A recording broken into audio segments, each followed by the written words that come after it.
Hello everybody, welcome to the United Stands. I'm Mark Goldbridge and we're live for Manchester United against Brighton. Watchalong this Saturday night.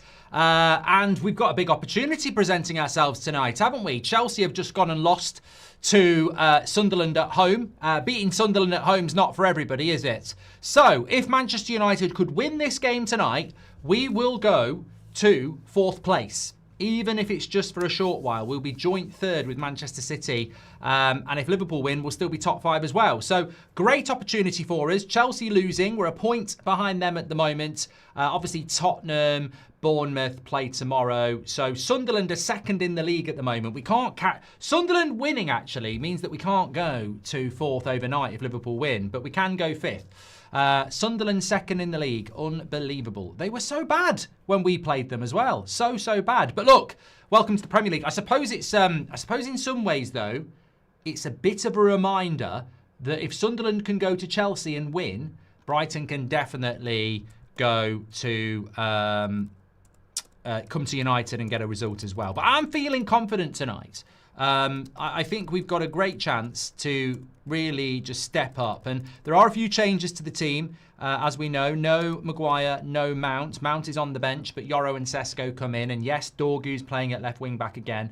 But ultimately, my general feeling is one of positivity because I expect these things. I expect it. So I didn't expect to see anything different than that. But Newcastle have beaten Fulham late as well. I thought that was going to be 1-1. But let's go for 3 in a row, says Ghost92. Yeah, let's go for 3 in a row. It would be great if we could do that. It really would be great. But yeah, I'm just going to get the team up on the screen for you. You can see the league table there as it stands and what the opportunity is for us tonight. It's a very, very big one, of course. And it's one that hopefully we can take. Yeah, but let me get this team on the screen for you.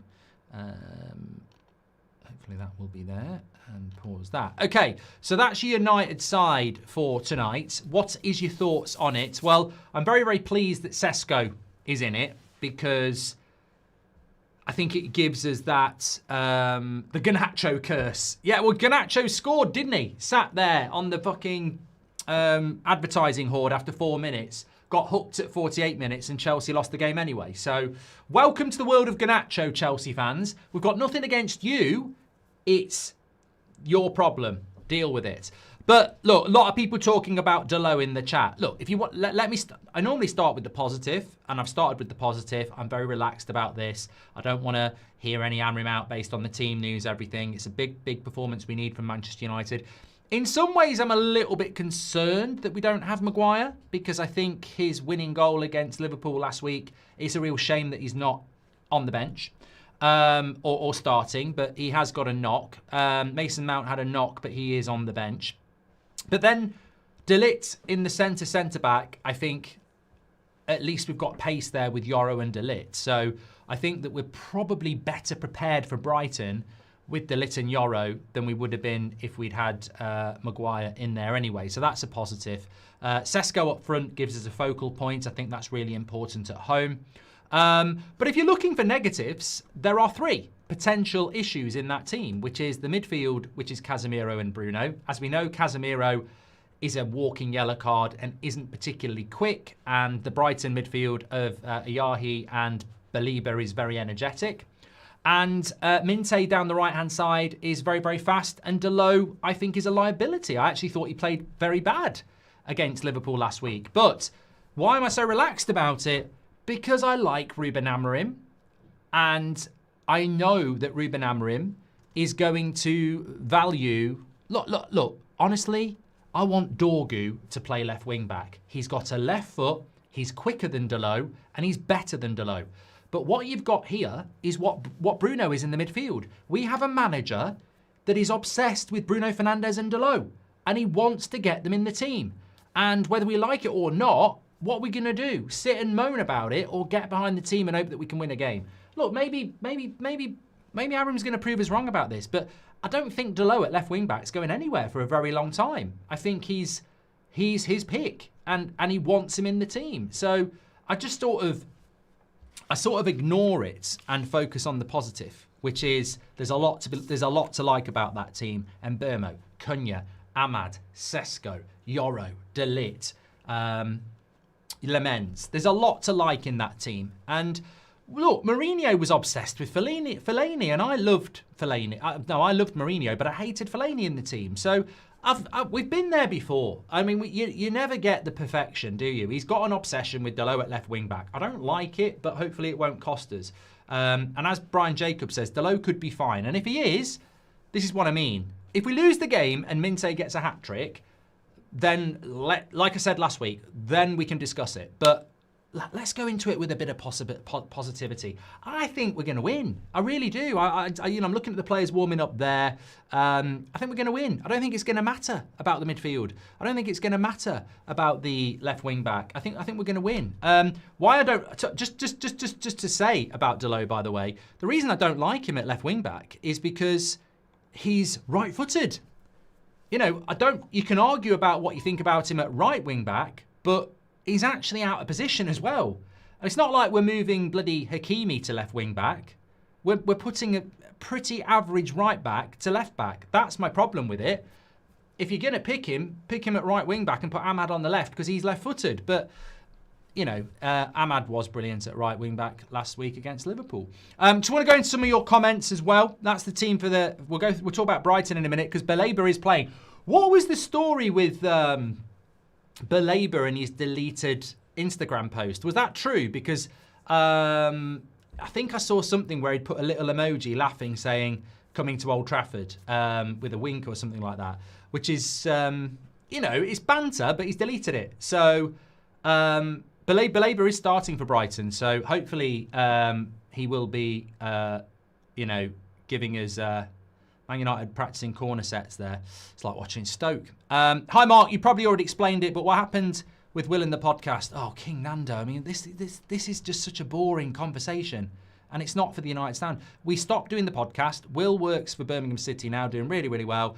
I don't have the time for the podcast, so we just stopped doing it. We get on really well. End of story. My biggest issue is that Amorim clearly likes an inverted wing-back, which works when you have a player of the profile of Ahmad, but that's not what Dalot is, says Andre. Amorim needs to focus on getting this front three moulded together and not constantly changing it. Genuinely could be a scary trio, says Jace.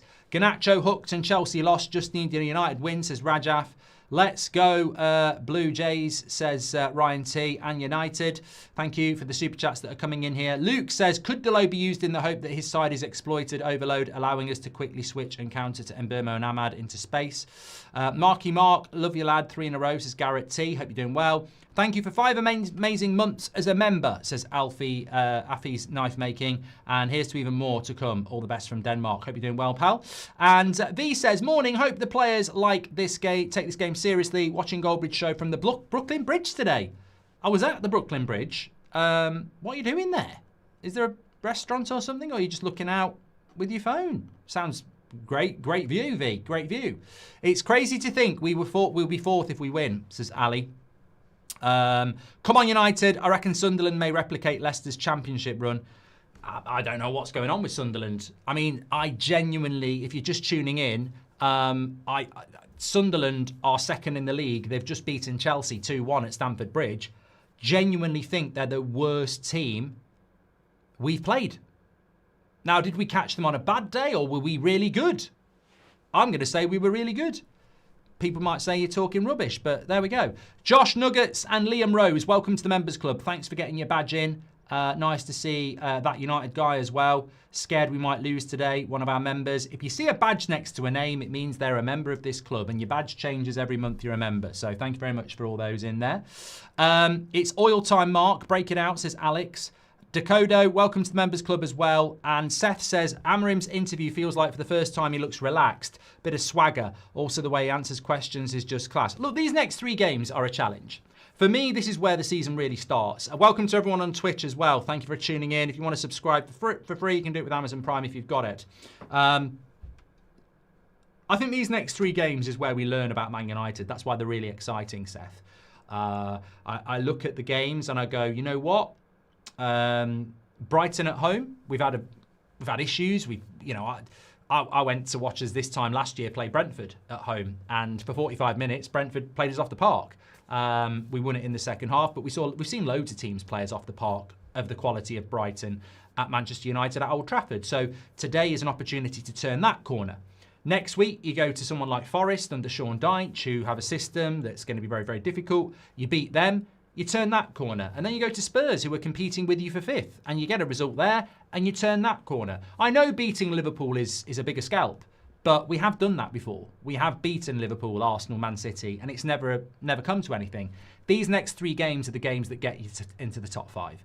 And I look at people like Cunha, and I look at people like Ahmad, and I look at people like Mbermo, and I look at people like Sesko and Bruno, and I think these are players that are going to worry Brighton, certainly. Ichak, thank you very much for subscribing with Prime. Well, we are at home, so we are putting an average right back to left wing, says Carl. Thank you very much for that. Okay, let's have a quick look at the Brighton side, which is on your screen now. So we don't normally spend a lot of time looking at the opposition, really, and I don't propose that we start doing that now, but just to have a look at it. Fullbacks are interesting. Kadioglu, I think, is the pick of the 2, but Weefer's very steady. Van Heck and Dunk, I think, can be exploited for pace. I think you can. And I think, you know, we need Mbermo running in behind Sesko for that. Verbruggen, steady. The midfield's really interesting. I think Jorginho or Rutter, formerly at Leeds, is a good player on his day. And I think Baleba and Ayahi are, you know, young, energetic players. But, you know, Baleba's in such an important position for Brighton, in such an atmosphere. And I just think I've got a feeling he's going to put a stinker in. And he's not had a great season. And I just think what he has shown is a mentality that's a little bit rattled. And I'm just hoping that this, I mean, I don't know whether it's good in relation to him becoming a future Man United player, but I just can't see him. I don't want to say it, but you know what I'm thinking. I'm not expecting him to have a great game. Minte on the right-hand side is a decent player. De Kuyper on the left, and then Welbeck through the middle. But we've defended really well this season, and I think you can get at their centre-backs, and I think you can stop Brighton from scoring. So I'm going to go 2-0 United. I'm not even as nervous as I thought I would. You know, you have the bravado building up to it. I actually still feel really confident. No Matoma, he's injured as well. So, yeah, I'm going to go with a 2-0. YK47GOAT on Twitch says, what's my score prediction? I'm going to go 2-0. Let us know what your score prediction is and where you're watching from. Do you expect a kick of form from Luke Shaw, says Hyans? I think Luke Shaw wants to get in the World Cup squad. Look, I'd say it to Luke Shaw's face. He can answer it back if he wants to, but I'd say to his face, I'd say, why were you injured for 18 months and now you're fully fit? You know, you're not any younger. Is it because the World Cup's coming up for England? And obviously he's going to say no, but I'm sorry, I'm allowed to have that opinion. I don't think it's a coincidence that he's suddenly fit playing every game because there's a World Cup coming up. And that will be to our benefit, by the way. That will be to our benefit. Mark, we're not that bad. We beat 3 of the top 7. Let's keep moving forward, says Matt. Exactly. Andrew is proposing to my girlfriend of 5 years today and hopefully getting that United win. Today could be a really good one. Come on, United. Are you waiting for the result, Andrew? I don't mean from your missus. I mean like from United. Because imagine if you ask her to marry you and we got beat. You'd forever remember that. So, yeah. Sesko hat-trick incoming, says Adrian. Cunha scores today, says Narnbread. Well, I hope you're both right, because then it's at least 4-0. Happy 1-year anniversary for a win today, says JR, one of our members, who's been a member for 12 months. Opinion on the recent news at Sheffield Wednesday, says Alfie. Well, it's good that the fans are out spending money. I think they did lose today, didn't they? But, yeah, you got rid of your owner, so that's good news. Scott Sega says, welcome to the Members Club. Thank you very much. Pan, Sunderland just won me $700 on a sports bet. I mean, fair play going for that. Rub says, I've had enough. Sell Garnacho now. Rub's a Chelsea fan. Yeah, I feel quite... I said this the other day. You won't get many people saying it, but Amrin was right. Amrin was right. We need to score first. It boosts the players' confidence, and even if we concede, players will be confident. Still look at what happened against Liverpool's his reckoning guy. I tell you what would be great. What would be absolutely great is an early goal. You know, like Chelsea and Liverpool. If we can get an early goal, you're right. It feeds the confidence. And I think we will get a lot of chances early on. Hopefully we can take one of them. I need Man United to win. What are your thoughts, says Appleby? I think we're winning this. There's nothing wrong with being confident in your team. I think we're winning this. K1 says, as much as I hate it, every time I skip Watchalong, we won. Last week was proof. So far, obvious reasons, I will love you and leave you and see you again for player ratings. Hope for a win. Mate, I'm wearing the same hoodie that we're all getting into this sort of stuff because we want it to start happening. We want United to start going on a run. I mean, I want Champions League football back. And I look at the Premier League at the moment, and it's such an opportunity. If you can find some consistency, there's such an opportunity there. I mean, just take a look at this league table at the moment, and it fascinates me. It really does. I mean, I'm fascinated by Sunderland, and I'm going to say, fair play to Sunderland, because I really genuinely think they're the worst team we've played this season. And yet there they are with 5 wins, 2 draws, and 2 losses on 17 points. We can't even catch them if we win. We'll still be, a point behind them. You look at Chelsea, they've lost 3 games this season, the same as us. Crystal Palace and Bournemouth are up there. Liverpool are struggling a little bit. I wouldn't be surprised if Brentford get something from them later. Tottenham are going through a bit of a bad run. Okay, Villa and Newcastle are having a bit of a bounce back, but we're still ahead of them anyway. So there's a real opportunity for us to win the game and, get ourselves in amongst it. And confidence brings consistency. It always has done. So, yeah, I'm really, really hopeful that... well, not hopeful. I'm expecting a win. But I'm hopeful it can be the start of something as well. Are you still a believer? Are we signing him? Says Chikorita. I think with Belabor, it's a bit of a strange one. There's Okocha says, what's your opinion about Belabor? I don't know what your thoughts are on Belabor, but it's a bit of a tough one because, if he plays really, really well and starts playing really, really well, then his stock rises and we might not get him. If he plays really, really bad, it will be easier for us to get him. But then would you be worried about his mentality and him playing bad? So I want him to play bad today and we'll deal with Belabor in the future, which will be next summer. Play bad today and then start playing well next game until the summer. But yeah, I mean, he's not had a very good season and I haven't really spoken about Belabor in a good light since the end of last season. So it'd be interesting. Xander says, would you give a shout out to my daughter, Anise? She is getting married today. Very proud. Thank you so much. Big shout out to Anise from everyone on the United Stand, including myself. Hopefully you have a long and happy marriage. And good luck, of course.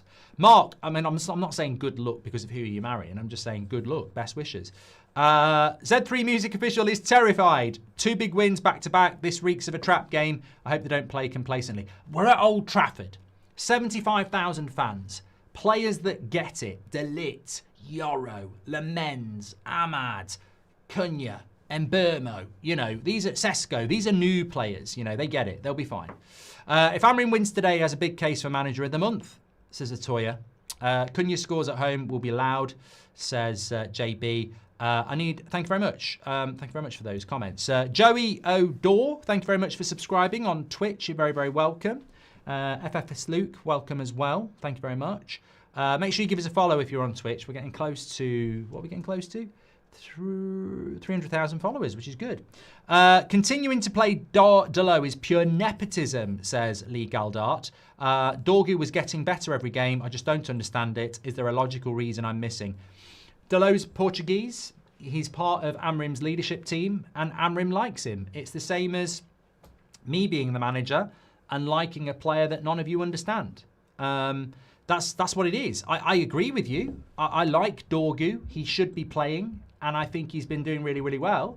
But that's ultimately, it's no deeper than that, is it? It really does come down to that.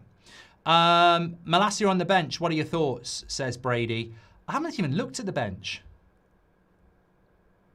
I think Malacia is shit. Sorry. I'm allowed to say it. I think he's crap. I don't know why he's back. In a Man United shirt, but I think he's crap. We saw him last season. I thought he was absolutely crap. But, maybe he's training really, really well, I would imagine. Bench for United is Biinda, Dorgu, Heaven, Mainu, Malacia, Mazraoui, Mount, Agate, and Xerxes. Not a bad bench. Obviously, no Maguire. He's had a knock. That's the other thing about Harry Maguire as well. He does pick up more injuries now than he ever used to because he's into his 30s, isn't he? So it's a bit of a shame, really. This is what Amrim had to say about Malacia, by the way. I've just got a quote coming in here. I love all my players and I demand the same thing from all the players. So he's working really well. He's adapting to the team well. And like I say all the time, there is no favourites. If you work, you will play for Man United. Mate, you do have fucking favourites. Come on. We all saw Delo's performance last week. I mean, that's a bit of a lie. You know, he does have favourites. And I'm not saying that's a bad thing. We all have favourites. But we all saw Delo last week. You know, you do have favourites. You do have one or two. Everybody has one or two favourites. Like, they do. There's players like, even when you're playing Championship Manager or FC 26, you know, you might lose a game and your favourite player might have a bad game, but you won't bench them. Everybody has favourites in football. Of course they do. But if we end up with Malacia at left back instead of Dorgu, then I really will be worried. Do you think Shaw's run without injury could be anything to do with the new Carrington? Absolutely not, Stephen. Absolutely not. He's made of bloody glass. Just because we've had a new building built doesn't mean that he's going to stay fit. It's all in the mind. It's all in the mind. Would be great week for me if we win. Liverpool win. Go ahead, Eagles win. My team in Holland and a win tonight would make the week even better. Come on, United, says Joe. You support Liverpool and Man United? That's not right, Joe. What's going on? Wagner has gifted 10 memberships. Thank you very much, Wagner. You're a legend. And looking forward to your new series of Stranger Things. A United win, but I'd like it if Cunha and Sesko get out on the score sheet today. Also, Mark, do you think De Ligt is better than Van Dijk this season? Well, he's better than Van Dijk this season, but Van Dijk's a better centre-back. Let's put it like that. Recon Guy says, when you really look at it, our results haven't been too bad as we've played almost all the top sides.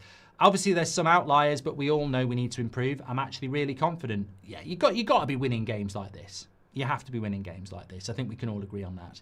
Can you please say hi to Jordan, who's recovering in hospital after a surgery to fix a broken jaw, says Scott. I hope you didn't do it, Scott. But yeah, Jordan, if you're watching, I've just realised that might make you laugh, which is not the best thing. I'm not going to say anything funny, Scott, which is pretty much me anyway. But hope you're doing well, Jordan, and rest up, mate, and get well soon. CJ says it's an attractive opportunity today. Let's get it and take it to them. Hope all are having a great day. Yeah, just imagine, win tonight. Next Saturday, we've got Forest. And again, it's like go for 4. But the league table will look very good if we win. Obviously, I don't think we'll be top 5 by tomorrow night. I think there's other teams that might win and go above us. But, you know, 6th or 7th, it's progress. Progress every day, you know? That's what you got to do every game. Trevone, you're a prat, according to Brady, your brother. DJ John T, thank you very much for becoming a new member and getting your badge in. And Island Boy Trucker says, back the manager and turn the corner. Glazers out. Thank you very much for that. Lee, we talked about that. Right. I think we've done all the talking, haven't we? We now need Man United to do the talking. I want to see a fast start. I want to see us getting at them, you know, from minute 1. I want to see us scoring an early goal. I think we're better than Brighton. I really do. STQ says, hello from Russia. You're a legend. Come on. And Jack Ladd subscribed on Twitch as well. Thank you, Jack. He says Mags as well. I think he might be a Newcastle fan. Good win for Newcastle today. Gary Neville was on the pitch getting something there. What was Gary Neville getting then? What were they giving Gary Neville then? Sir Alex was giving Gary Neville something. Hall of Fame, I think it was. Where's mine? I'm joking. Travis says, hi Mark, please welcome my dad John home after a week in hospital just in time for the game. Rest up, John. Enjoy your Saturday night. Lovely message there from Travis. Hall of Fame is what it's all about. My grandmother died, says Wagner, this week. She was cheeky. Give me a joke and let's go Man United. Sorry to hear that, Wagner. And but I still don't understand. No, it wasn't you. Sorry, it's fine.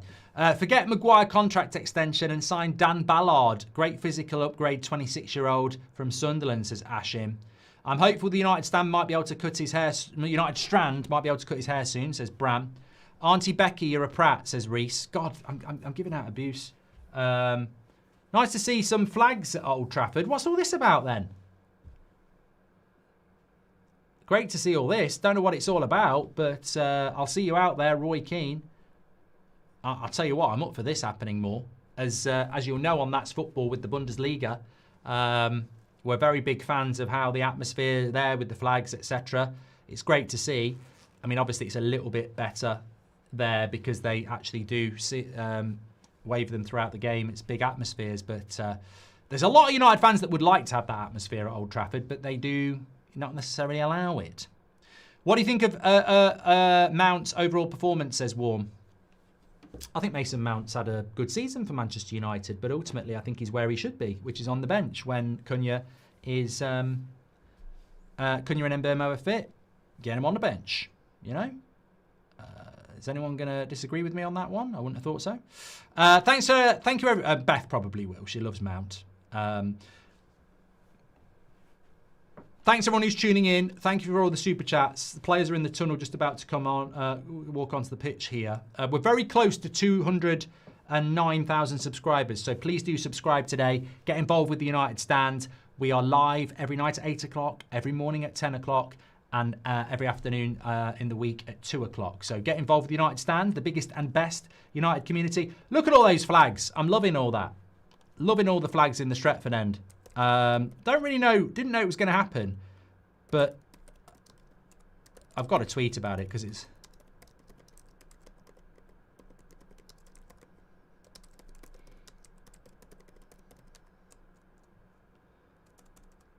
Right, players are coming out. But this is the sort of thing we need to make atmosphere. We need to create atmosphere. Players live off that. So... This is good stuff. I'm all for it. Right across the lower tier of the Stretford end. I wonder if they'll stay there for the game. Morn Bayer, thank you very much for subscribing on Twitch. You're a legend, pal. Mark, why does Amrim not play Dorgu against Minte as quick? Good point, Bayer. I have exactly the same feeling, but I feel we'll win today. I think they clearly watch United Stand and listen to what you say, says Lonnie. No. The Red Army, they will have wanted to do this for a very long time, and, you know, it's great to see. Didn't Gary say he didn't want to watch us anymore, says Marshall. And anyway, Bayer said, why does Amrim not play Dorgu against Minte? I see Delo having a bad game. Today, as always, in my opinion, I prefer Dorgu. Sir Alex was giving out chocolate last week, says Family Channel. Yeah. Had Oktoberfest today, 3:30 a.m. in Australia. Beer in the belly, United on the telly. Nothing better, says Chris. Lovely stuff. Well, it's great to have you all with us, and let's hope that we can win this game. The flags do look brilliant. You're absolutely spot on, iPlay. Let's have a little...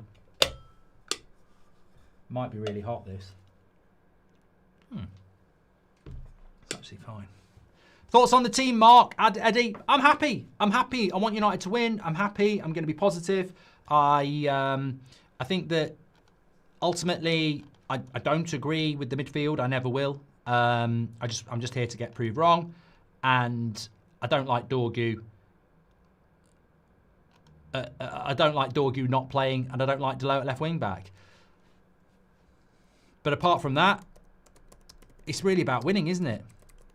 And I'm interested to see how we're going to play the game as well. Will we try and bypass midfields and hit long balls and win the second balls? They've got a more energetic midfield than us. You know, Beleba and Ayahi, they're probably nearly half the age of Casemiro. I'm joking, of course, but they are a lot younger. Can the experience... Look, we've seen it against Arsenal. We've seen it against Villa at home. We've been good. Thought first to second balls and we got this, says Lee Berman. The flags, thanks to the 56, apparently, says Brendan. And they clearly... Thank you very much for that. Okay, thanks for your super chats. Mikey H4S on Twitch, thanks for subscribing. Okay, let's get ready to go here. We've been waiting all week for it, and now we're ready to go. Come on. Let's get the game won. Danny Welbeck never should have been let go, you know. I'm not saying he would have gone on and been a first-team player or anything like that, but as a squad player, we never should have let him go.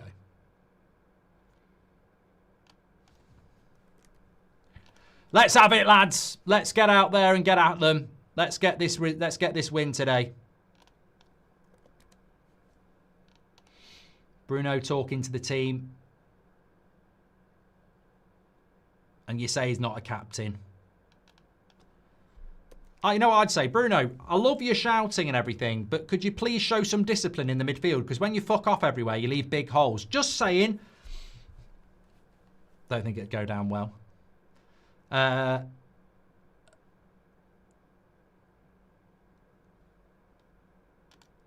Players take the knee. Keen to see how Baleba plays in his audition today, says Tom. Well, keen is not the word, because we're ready and we're going. We're up. Let's have it. Come on. Lemens goes with a long ball straight away. Really don't understand this. I don't actually understand the boot it long from the goal kick. I mean, why not have possession? But, you know, I will never, ever play FC 26, 27, 28 and have a goal kick, have a kick-off and boot it long. I'll just never do it. A very hairy what? Says, hold on a minute, Mbermo. Bruno heads it wide. Good start by United. Very hairy says, I've noticed that people are not complaining about Bruno being in the centre midfield now that we've won 2 games. People seem to forget. As soon as one loss comes, then complaining will continue. Or am I mistaken? No. I don't like Bruno in the midfield. I like him more advanced. I don't like him in the midfield. But when you win, Amrin proves us wrong, I suppose. And when we lose, if it's on the midfield, then, you know, you can talk about it being an issue. I think also we're in a position now where we know he's going to do it every game, whereas at the start of the season, there was probably a little bit about play Mainu, play Agate, don't play Bruno and Casemiro, but we know he's going to do it every game. It's a bit like Dorgu at left wing back, isn't it? I think there was more people moaning about it at Anfield than there will be here today, because we just know he's going to do it. Yeah, Baleba. Yeah, we're not pressing them. We're not pressing Brighton. You can see that already. Not much of a press going on. So it'd be interesting to see if we're going to play like we did against Liverpool. Give up a bit of possession to be a little bit more direct.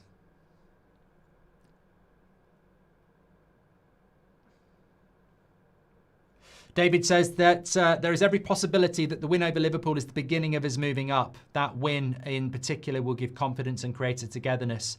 I hope so, David. That's what today is. It's for many of us, it's like that, you know, Man City when we beat them with Pogba in the second half, and then the following week you lose to West Brom at home. We've been here so many times. I feel like today is more than just beating Brighton at home. It's a statement, isn't it? It's about a movement.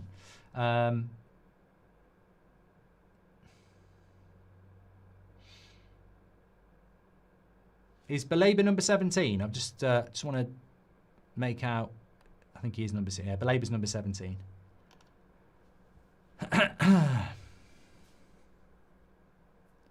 Ryan says this is a game where Bruno needs to shine. Good against Liverpool. Now show us what you were. He wasn't good against Liverpool at all, Ryan. It was a world-class assist, but I don't think he had a good game other than that, in my opinion. But I agree, he needs to have a good game. Josh, UK, thank you very much for subscribing on Twitch. You're a legend. Chelsea did lose against Sunderland, but before we start laughing, let's Casemiro way too slow on the ball there. Before we start laughing about that, let's get our job done first. Brighton with a little bit of a sloppy ball as well. Cunha into the side netting. Good play. Bruno doing pull-ups on the bar. Smiles on the face, though. Good to see. Amino Acids, thanks for subscribing on Twitch. If it's a win, what haircut should United Strand get? No, he's still got 2 more wins after this. Ryan says, what FIFA did you enjoy the most playing? Whatever it was during COVID, it was just, I don't know whether it was just those career modes just felt very realistic, but the gameplay was good as well. It was challenging. This is what we want to see. Brighton passing out from the back badly. Like that. Brighton are a team like that. They've always been a team like that. Trying to play a risky pass. Why aren't we starting Mazraoui, says Dean. It's hard to get in this team defensively at the moment. Where would you put Mazraoui? I mean, I wouldn't drop De Ligt. I wouldn't drop Yoro. I like Ahmad at right wing back.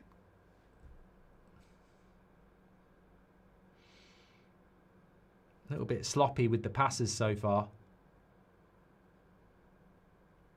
Tell you what, there was a pass on there that Delo had completely lost that wafer.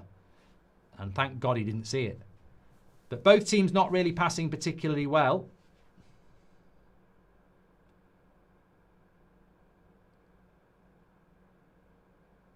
And it goes back to Lemens. Thanks for the shout out. Do you think Yoro can win his place in the starting 11, says Dakota? I think he's going to change it around a lot. I'm on for the Liverpool game later, yeah. It'll be a quick turnaround on the match reaction. And then I'm back on at 8 o'clock on That's Football. Yeah, I think I've got a feeling about Brentford tonight. Especially at home. Yeah, but I think with Yoro, I'd start him every week. But we've seen from Amorim that he's obviously going to make changes, isn't he? He's going to, you know, utilise the squad, I suppose. This is where we could really make some hay. Brighton really do want to pass out from the back, and I think if you can win it high up the pitch, it's the opposite of what we did at Liverpool last week. We would not have put ourselves in this position. You know, we'd be hitting it long, making sure that we can't get done. But Brighton are looking to do it, and if we can win that ball high up the pitch, we'll get opportunities. So J.K. Worthing says that Lemens seems to have given the wing-back confidence to push up more. No longer a flat-back five, but a dynamic change. Weird how a new goalkeeper breeds confidence. No, 100%. It's been mentioned a lot. I think it's made a big difference. Weston says, I love Amorim, but he comes from the Mourinho coaching image. It just worries me. The younger players like Mainu and Burmo is the signing of the season, hands down. Come on, United. Thank you, Weston. Delo is definitely droppable and sure, to be honest, says Cooper. Good play between Shaw and Casemiro, but Baleba does really well. I mean, that's what you want to see in a midfielder in a Man United shirt. Reading the pass, winning the ball back, winning possession back. Nice and simple. It's probably something Casemiro used to do. Lovely play by Welbeck, but Luke Shaw. Oh, this Delo. Slow by Delo. And Minte nearly makes it 1-0. Absolutely should have been 1-0. I thought it was Luke Shaw. Look at Delo there. My God, that's a problem. I mean, Danny Welbeck absolutely tore him apart. I think it might have been just offside by Minte anyway. But well, I thought it was Luke Shaw. I was going to say, you know, that's the problem with Luke Shaw as he gets older. But Delo, fucking hell.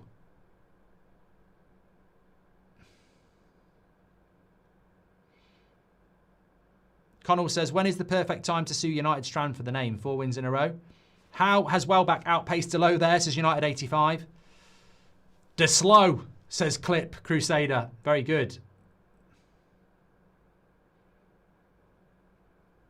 It's a lovely clearance by Weaver there. I'd say Baleba looks up for it. Yeah, I think Minte would have been offside anyway. I'm Gary Beattie on that one.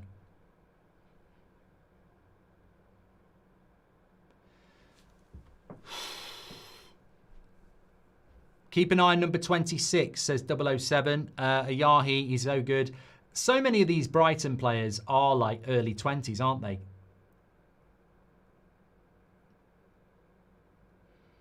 But yeah, they just love playing out from the back, Brighton. And I think for United, that could be a real issue. Yoro's on the cover here. He's quick. And he's given a free kick. Anthony Taylor, I really don't think that was a free kick there. There's not really any point moaning about it because it's been given. Ayahi, there you go. Somebody was just saying, 007 was literally just saying keep an eye on him. He gives him a little bit of a nudge in the back, but I don't know. You don't get them in the Bundesliga.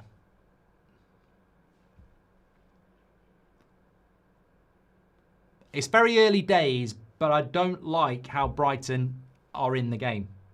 I think it's been a bit of a slow start from United so far.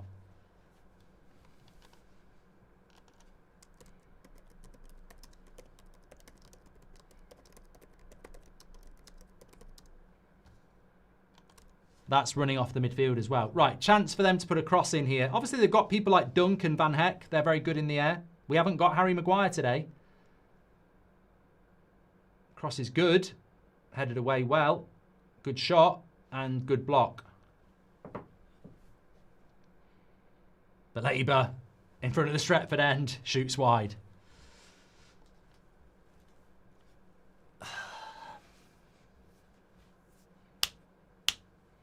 YMH is a Stoke fan and wants to take Kobbie Mainoo on loan to give him playing time. Don't think it's going to happen, mate, but you can ask.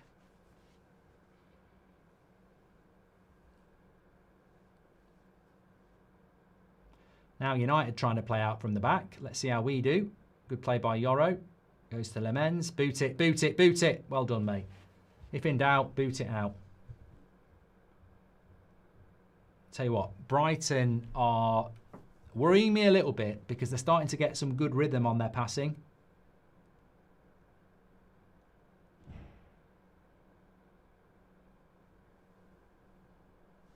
Verbruggen just boots that one. There's way too much space in the back for Brighton. The line needs to be played higher. Yeah, we spoke about this in the preview. We need to close the gap between the defensive line and the attack. We're sort of well positioned here. But lovely run into Minte.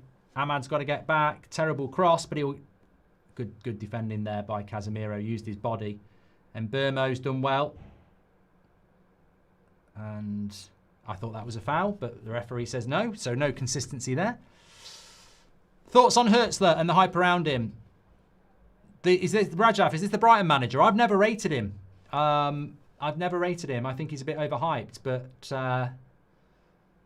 know, his famous last words. Lovely ball by Minte. Good keeping by Lemens. Good keeping. Off his line very quickly there. You'd never see that with Onana.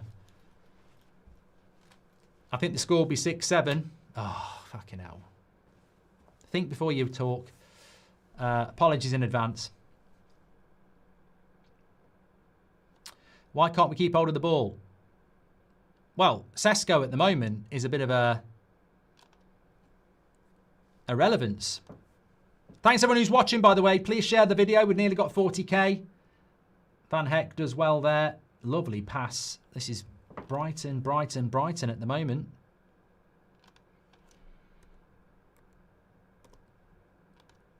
What's the old... Go on, Ahmad. Let's go. Casemiro. Good tackle. Let's have a look. Let's have a look at the stats here.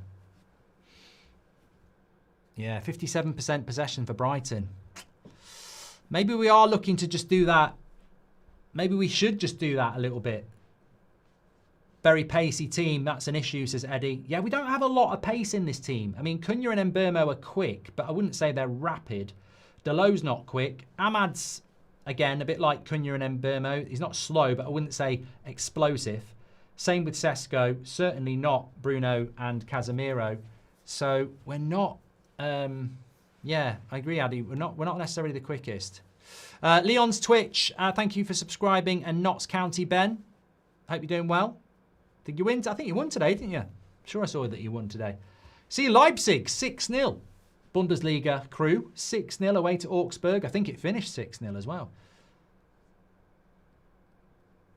Mbeumo's probably our quickest player, I would say. They're just so confident on the ball, Brighton, aren't they? I mean, that confidence can be a problem, but we didn't really get at them in the first 5 minutes, so they've settled with their passing now. They're very, very confident. You know, they've quietened the crowd, and they're moving the ball around well. The difference when Mount plays is night and day, says Robert. You know what? I wish I'd said it, because I was waiting for you. It's a lovely ball by Van Heck there.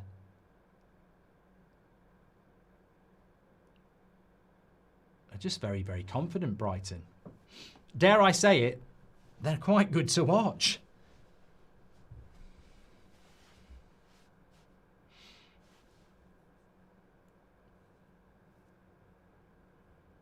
Almost 15 minutes in and no touches from Sesko, says Roberto. Sesko yet to touch the ball, 14 minutes in, says Augustus. Jorginho gets away from Casemiro, which he will do.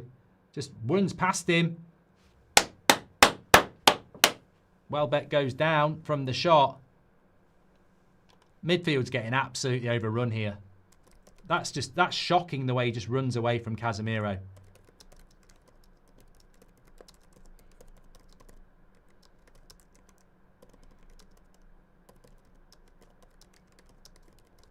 This is going to be a big problem.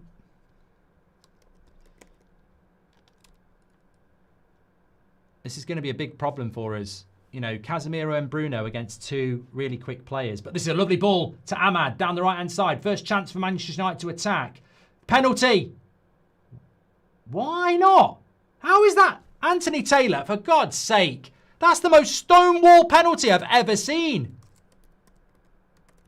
I mean, mate, if you're not giving that, you've got to book him. How is he not giving that?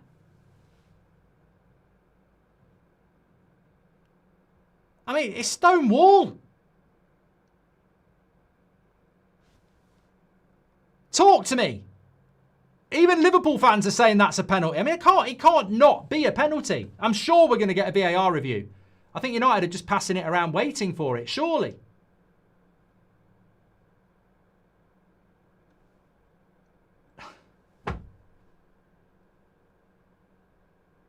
And that's just how quickly the game can change. Although, Cunha, good save by Verbruggen. Ahmad, give it to Mbeumo. It was a great run by Ahmad.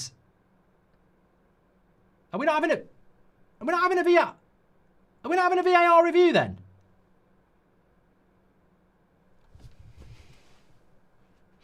Better by United. I feel like Brighton are waiting for the VAR review. Go on, put the cross in, Ahmad. Good defending. Hit it. This is better from United. Ahmad keeps it in. VAR said no penalty. It's already been reviewed. Fucking hell. Well, I need to see that again because, I mean, that you know, even Stonehenge said it was a penalty. Stonewall.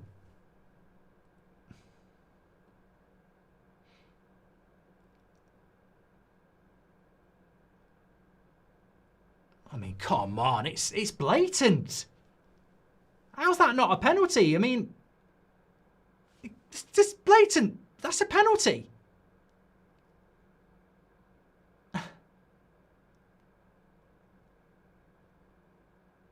I mean, how is that not a penalty? Oh my God. I mean, how has that not been given? I'm speechless. I'm absolutely speechless.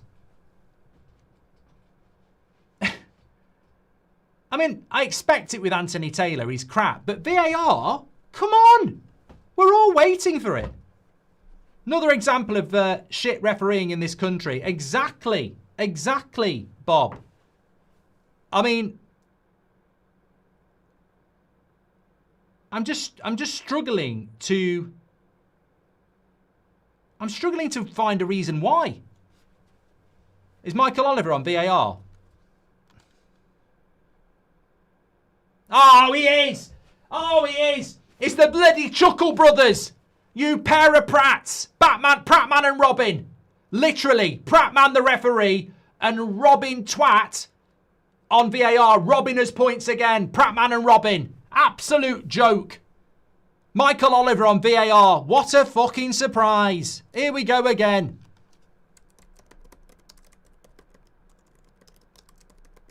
We couldn't have a worse duo. Fucking hell. Worst duo since Jedward. Fucking hell. Well, it all makes sense now. Forza says the referees need to be fired. That is disgusting. I mean, we haven't played particularly well, but a penalty's a penalty, isn't it? And in a game like this, you know, Brighton have played well and we go 1-0 up because of a penalty. It makes a bloody big difference. Clearest penalty also. I can't. Henry, I just cannot justify why it's not a penalty.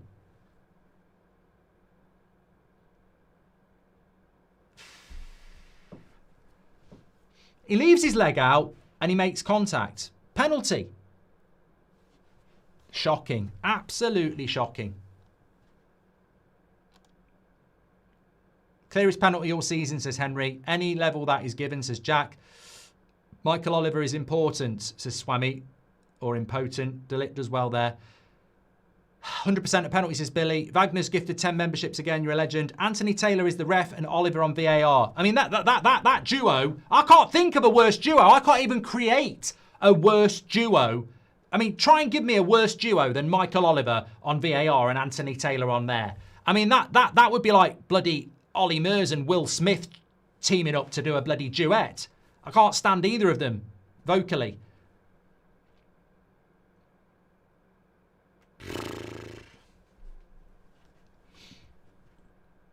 Wow, we just have to park it till half time. Lemens takes that really well. Prattman and Knobhead, says Rosas. In all seriousness, Mark, why don't teams sue Michael Oliver? There's so much evidence against the guy, says Shane. Well, look, you know what? I got to say, thank God to those of us who were there about the Liverpool thing. You know, he was looking right at Alexis McAllister. He should have blown his whistle. I said at the time. It's not our problem. We benefited from it. But you just know, you know, there were some United fans going, ha, ha, ha, great stuff. But lovely ball into Casemiro. But yeah, there were some United fans going, ha, ha, ha. But we all know, give it a week and it's going to come back to you. And it did. We're doing a little bit better now. Casemiro, side netting. Terrible call, says 1080p.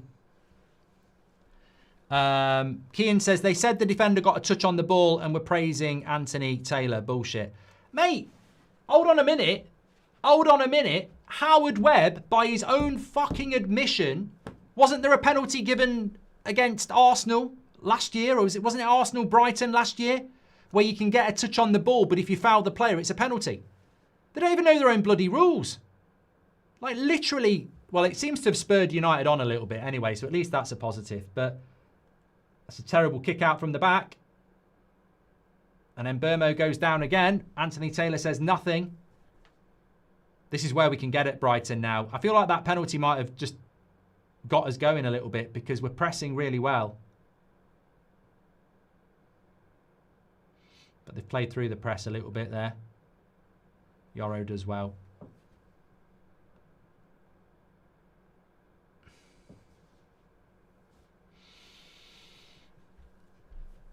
Fuming, says random guy. Dean, I'm not going to read that one out, but you're not wrong. A minuscule heel touch is what they're saying. The two worst referees could possibly have, Stevie Wonder and Ray Charles, says Ashish. But the problem is, they're going to say he got a little touch on the ball, but by their own rules last year, they said that's not sufficient. They actually, Howard Webb actually did a video saying that's not sufficient. Just because you get a little touch on the ball, if there's a foul there, there's a foul. Oh my God, Anthony Taylor here. He won't give us anything. Crowd's going mad.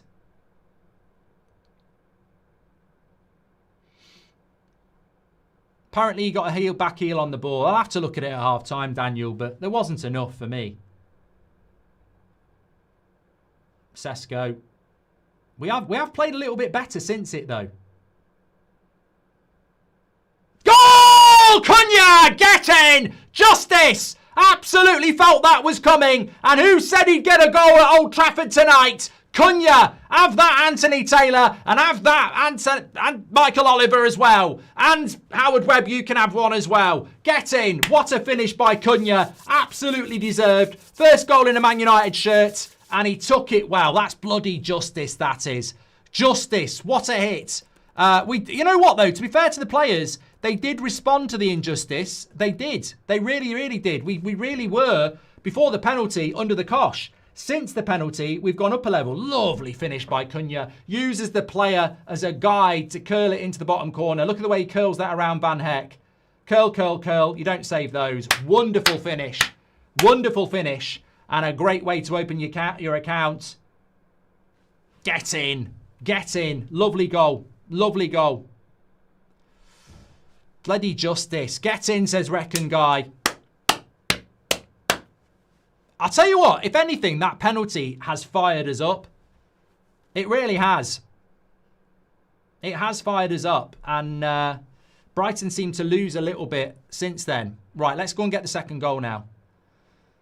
Forget the penalty. We don't need it. We don't need it. We've got winners. We've got match winners. And this is what Cunha was doing at Wolves last year. And as we saw with Mbeumo last week, that's what he was doing at Brentford as well.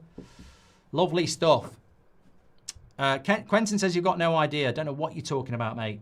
But because United are winning 1-0, and I get the feeling you don't support United. So shove that up your arse and smoke it. Apparently you've got to be. I've done that one. Right. Let's just be a bit careful now. Well done, Ahmad. Really strong by Ahmad as well. And he's given a free kick at last. Apparently there was something about a touch on the ball. We've done that one. Thank you very much. Wasn't a penalty anyway, says Corey on Twitch. Well, we could have had another one on Mbeumo as well. Look at this. I mean, that one didn't look like a penalty to me. I mean, it's just a collision, but Ahmad's one definitely was.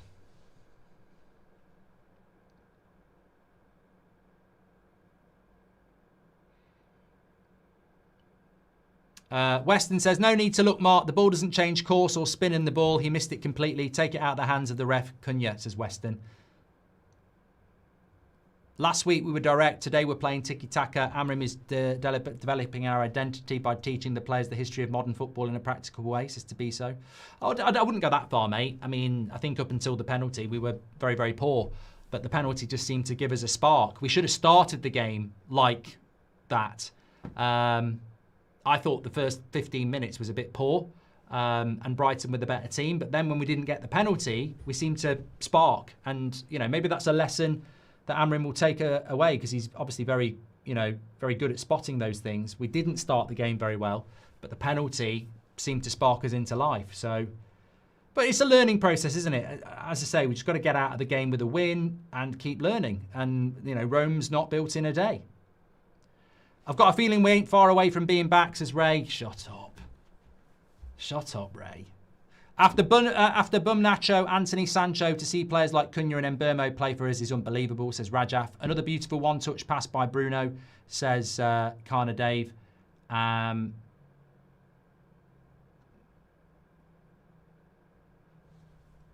Corner to Brighton there. I thought we might have got a goal kick. Ahmad growing into his position, says Xbox. And thank you very much to Rajaf. Last week, done that one. Thank you very much, Ryan, as well. Fabian says, I'm a Brighton fan and both were penalties. I don't think the one on Mbeumo was, although I've seen them before, but disgusting not to get the Ahmad one. Anyway, corner to Brighton here. I say no Harry Maguire, but Yoro's been good in the air. Casemiro's good in the air. Sesko's good in the air. And we were working on this before the game. Luke Shaw, don't be grabbing hold of Welbeck. Good header away by Casemiro. That's where Casemiro is very valuable, because you won't get that with Agate. Ray says, I knew that would get you. Congratulations on the success. Mbeumo, 2 yellows for simulation, says Alan. Whatever. Shut up. Shut up.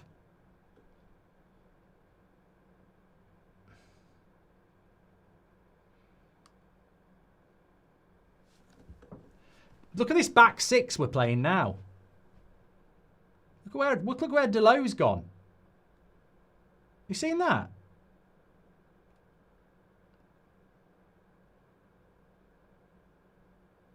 Delo sort of went to... It's weird what we did there. Watch Delo. He sort of keeps... I don't know. Well, there you go, Tacticos. Terrible pass there by Belabor. You see, have you noticed that with Delo? Like the way he came next to Yoro, in between Ahmad and Yoro.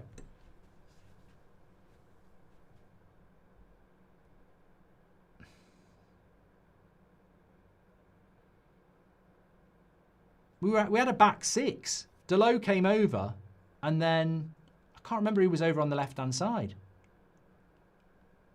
No, it was Cunha.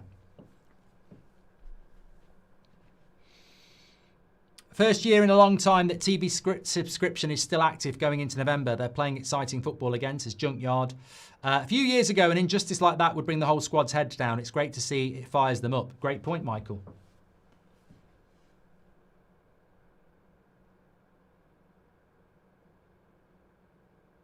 Bit of a battle in the midfield there. Well done, De Ligt. But he's out of the game.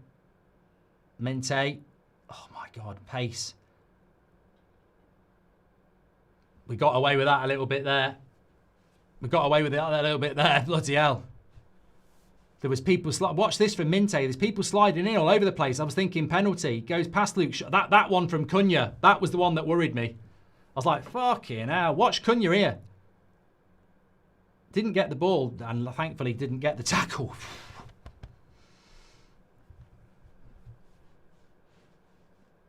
Free kick on Sesko. Credit Lemens, big stops, clean takes on corners. Anana concedes those. A great keeper keeps you in the fight, says Keystone.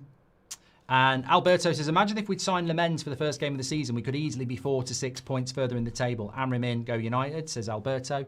Jera says, what's your thoughts on Cunha? Cantona comparison, early days, but no, I don't know how long you've been out your mum's chuff, but comparing Cunha to Cantona is incredible to me. I want Cunha to be a brilliant player, and I think he is a brilliant player, but come on. Let's not get silly. What are we going to do next? Compare Mbeumo to Ronaldo. Thoughts on Sunderland, second, and Chelsea, says Nathan. This is our opportunity. This is our opportunity. We can win here today, get ourselves into the top 4. Missing the game today, how we playing, says Lewis. I think we were a little bit slow in the first 10. We should have had a penalty on Ahmad. It was Stonewall, and that sparked us into life, and then Cunha scored a good goal, and now I think we've got a really good game. This is how I expected the game to start, where I feel we're marginally in control and utilising, causing Brighton. I think in the first 10 minutes, Brighton were just passing the ball around very, very confidently. Now we're utilising that home support and putting them under pressure, which is what I think we should have done from the start. But, better late than never.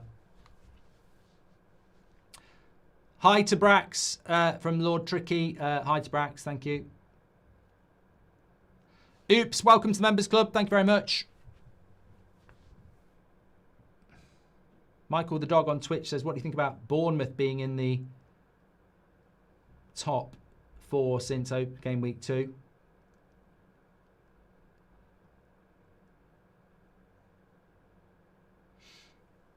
Lovely play by Ahmad.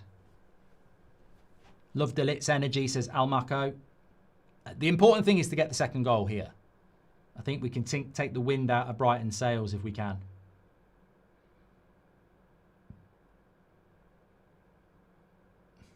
What a ball by De Ligt. Oh, so unlucky. What a ball by De Ligt. We're still on the attack. Yoro into Mbeumo. Cross. Very calm. Very calm by Dunk there. That ball by De Ligt into Ahmad was ridiculous. Ridiculous. Beckenbauer-esque.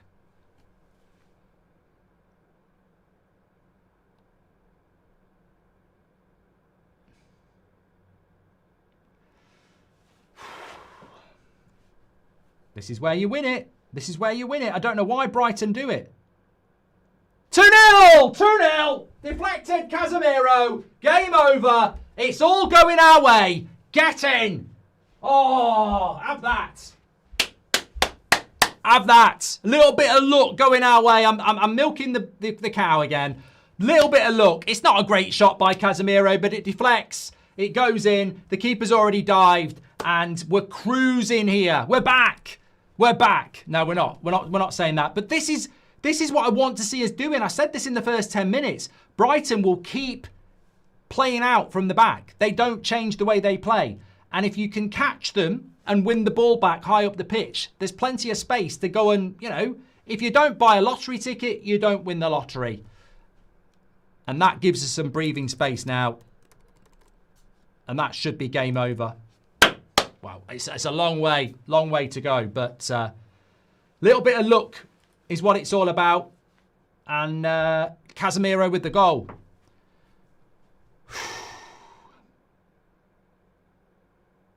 I think the reason why Amrin plays Bruno and Casemiro is because they can move the ball forward quicker, says Naveen.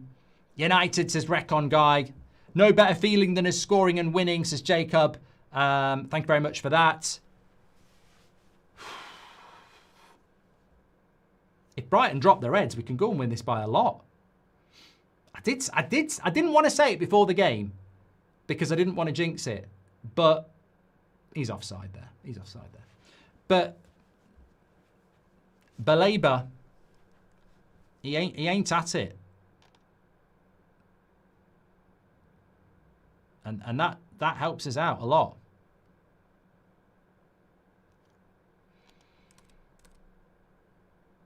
Do you think it was going in? No. Shan says, if we win, some fans are saying, we'll say we're going to win the league. Oh, mate, bit of positivity, nothing wrong with it. You know, you can see that Brighton have only got one plan here. And it's a shit plan. It is. Because we're pressing them so high up the pitch now because we're confident. We could win it. I mean, I don't want to say it, but we could. Again, look at this. Brighton's style of football is suicide. It's absolute suicide. To keep passing out from the back, we could really boost our goal difference here. Top four with a win, says Billy. The front three is like chalk and cheese compared to front three last season, says Dazzo. Now just don't give up anything before half time, says Daryl. Let's not say game over. It's just the beginning. We've got a chance to run away with it and get some goals. I completely agree, John. They're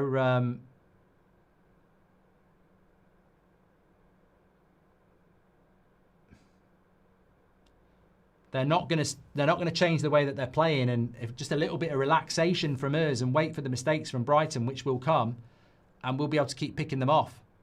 Take Casemiro off, says Gary. He's not got his yellow card yet. Delit's been amazing again, says Nev.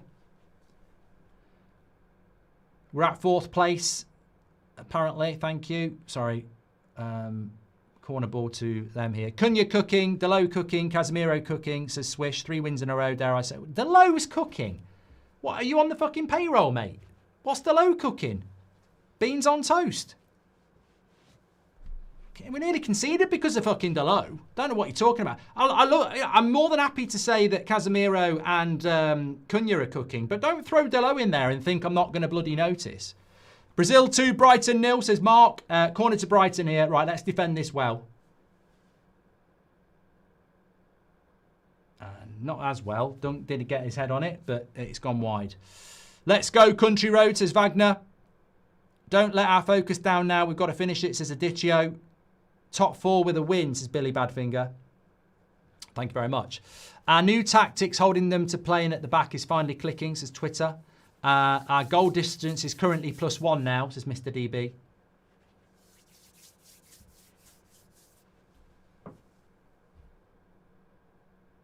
Farbro on Twitch says, you said last week that Saka wasn't worthy of penalty because Kevin got a minimal touch. Forgettable or hypocrite. I don't remember... Sesko with a shot from distance there. I don't remember... Sorry, Delo with a shot from distance there. Fuck off. Don't be shooting, mate. You're not that guy. I don't remember a Saka penalty last week being as stonewall as Ahmad. I mean, that's probably the most penalty... I know I'm wearing glasses and they're red tinted, but I'll see it again at half time. I've not seen a penalty like that not given. I want Brighton to keep doing this. This mad playing out from the back is crazy.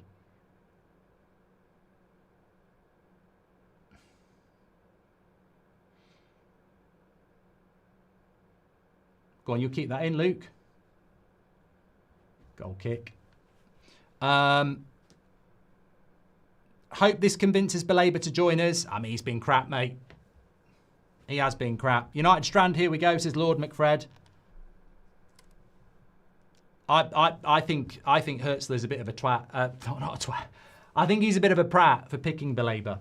I didn't want to say it before the game, but this season he's had a very mixed season, and I think that's because he wanted to come to United. I think throwing him into this game was a risk, and it's played into our hands. Delo starting to shoot from 40 yards, says Michael. Thanks, Rajaf.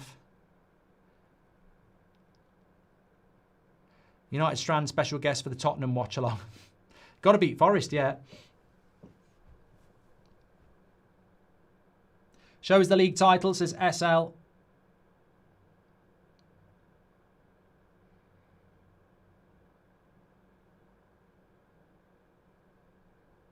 I'm loving this, but I'm 13 seconds behind you, says Gavin. Well done, Cunha.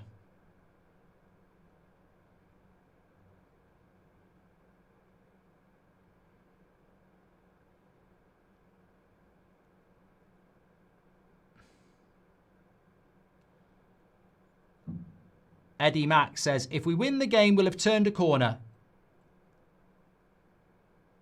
Amazing the difference a new keeper and competent forwards have made. Team have clicked at last, says Eddie. Brighton fans blaming Pep for destroying football in the timeline, says Chiri. Okay, just boot that away, Ahmad. Perfect. Just blast it. This could be... The Labour's going to get booked.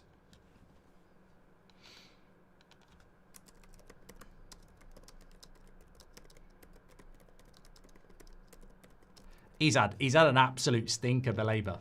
I said it in the week. Do you pick him? I think they made a massive mistake picking him. I think he's may as well be playing for us. Just got himself booked as well. I mean, could get himself sent off and really help us out. Got to love it if we win. We go above Chelsea and that brat Ganacho, says Genders. Thanks very much.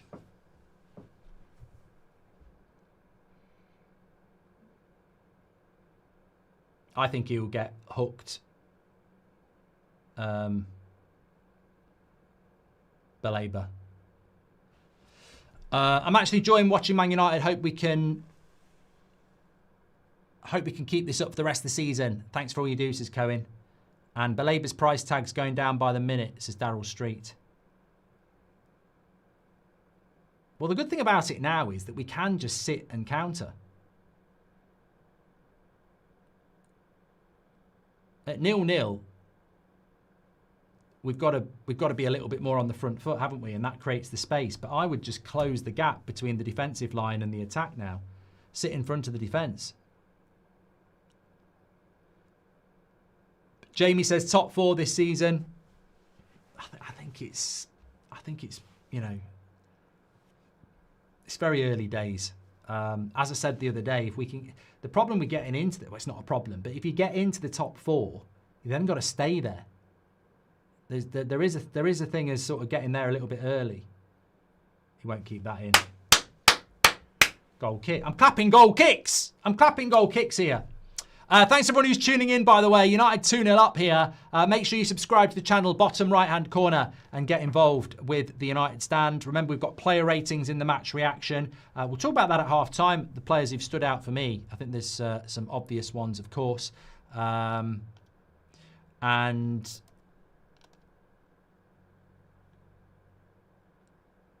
yeah, it feels like there might be something brewing here. We felt it after Anfield, didn't we?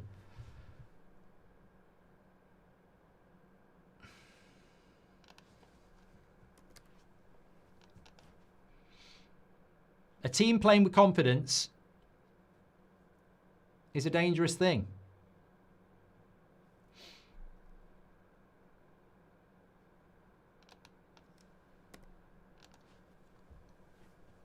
JDP says Cunha's been the best player for the last 45 minutes.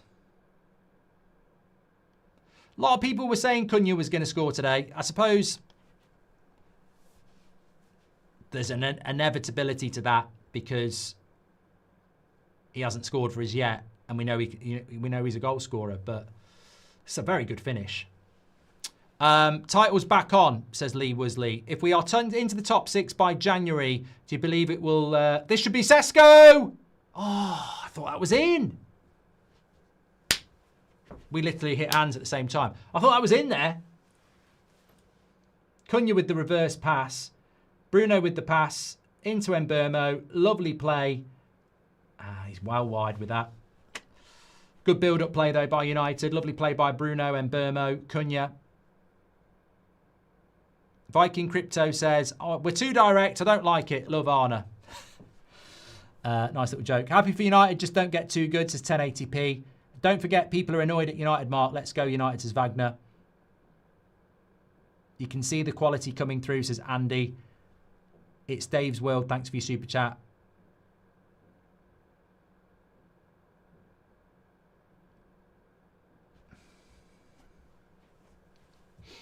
Well, it's funny, isn't it? Because I think if you were watching the first 10 minutes, there'd have been a lot of people saying, look at Brighton, look at Brighton. I was asked the question what I think about Hertzler.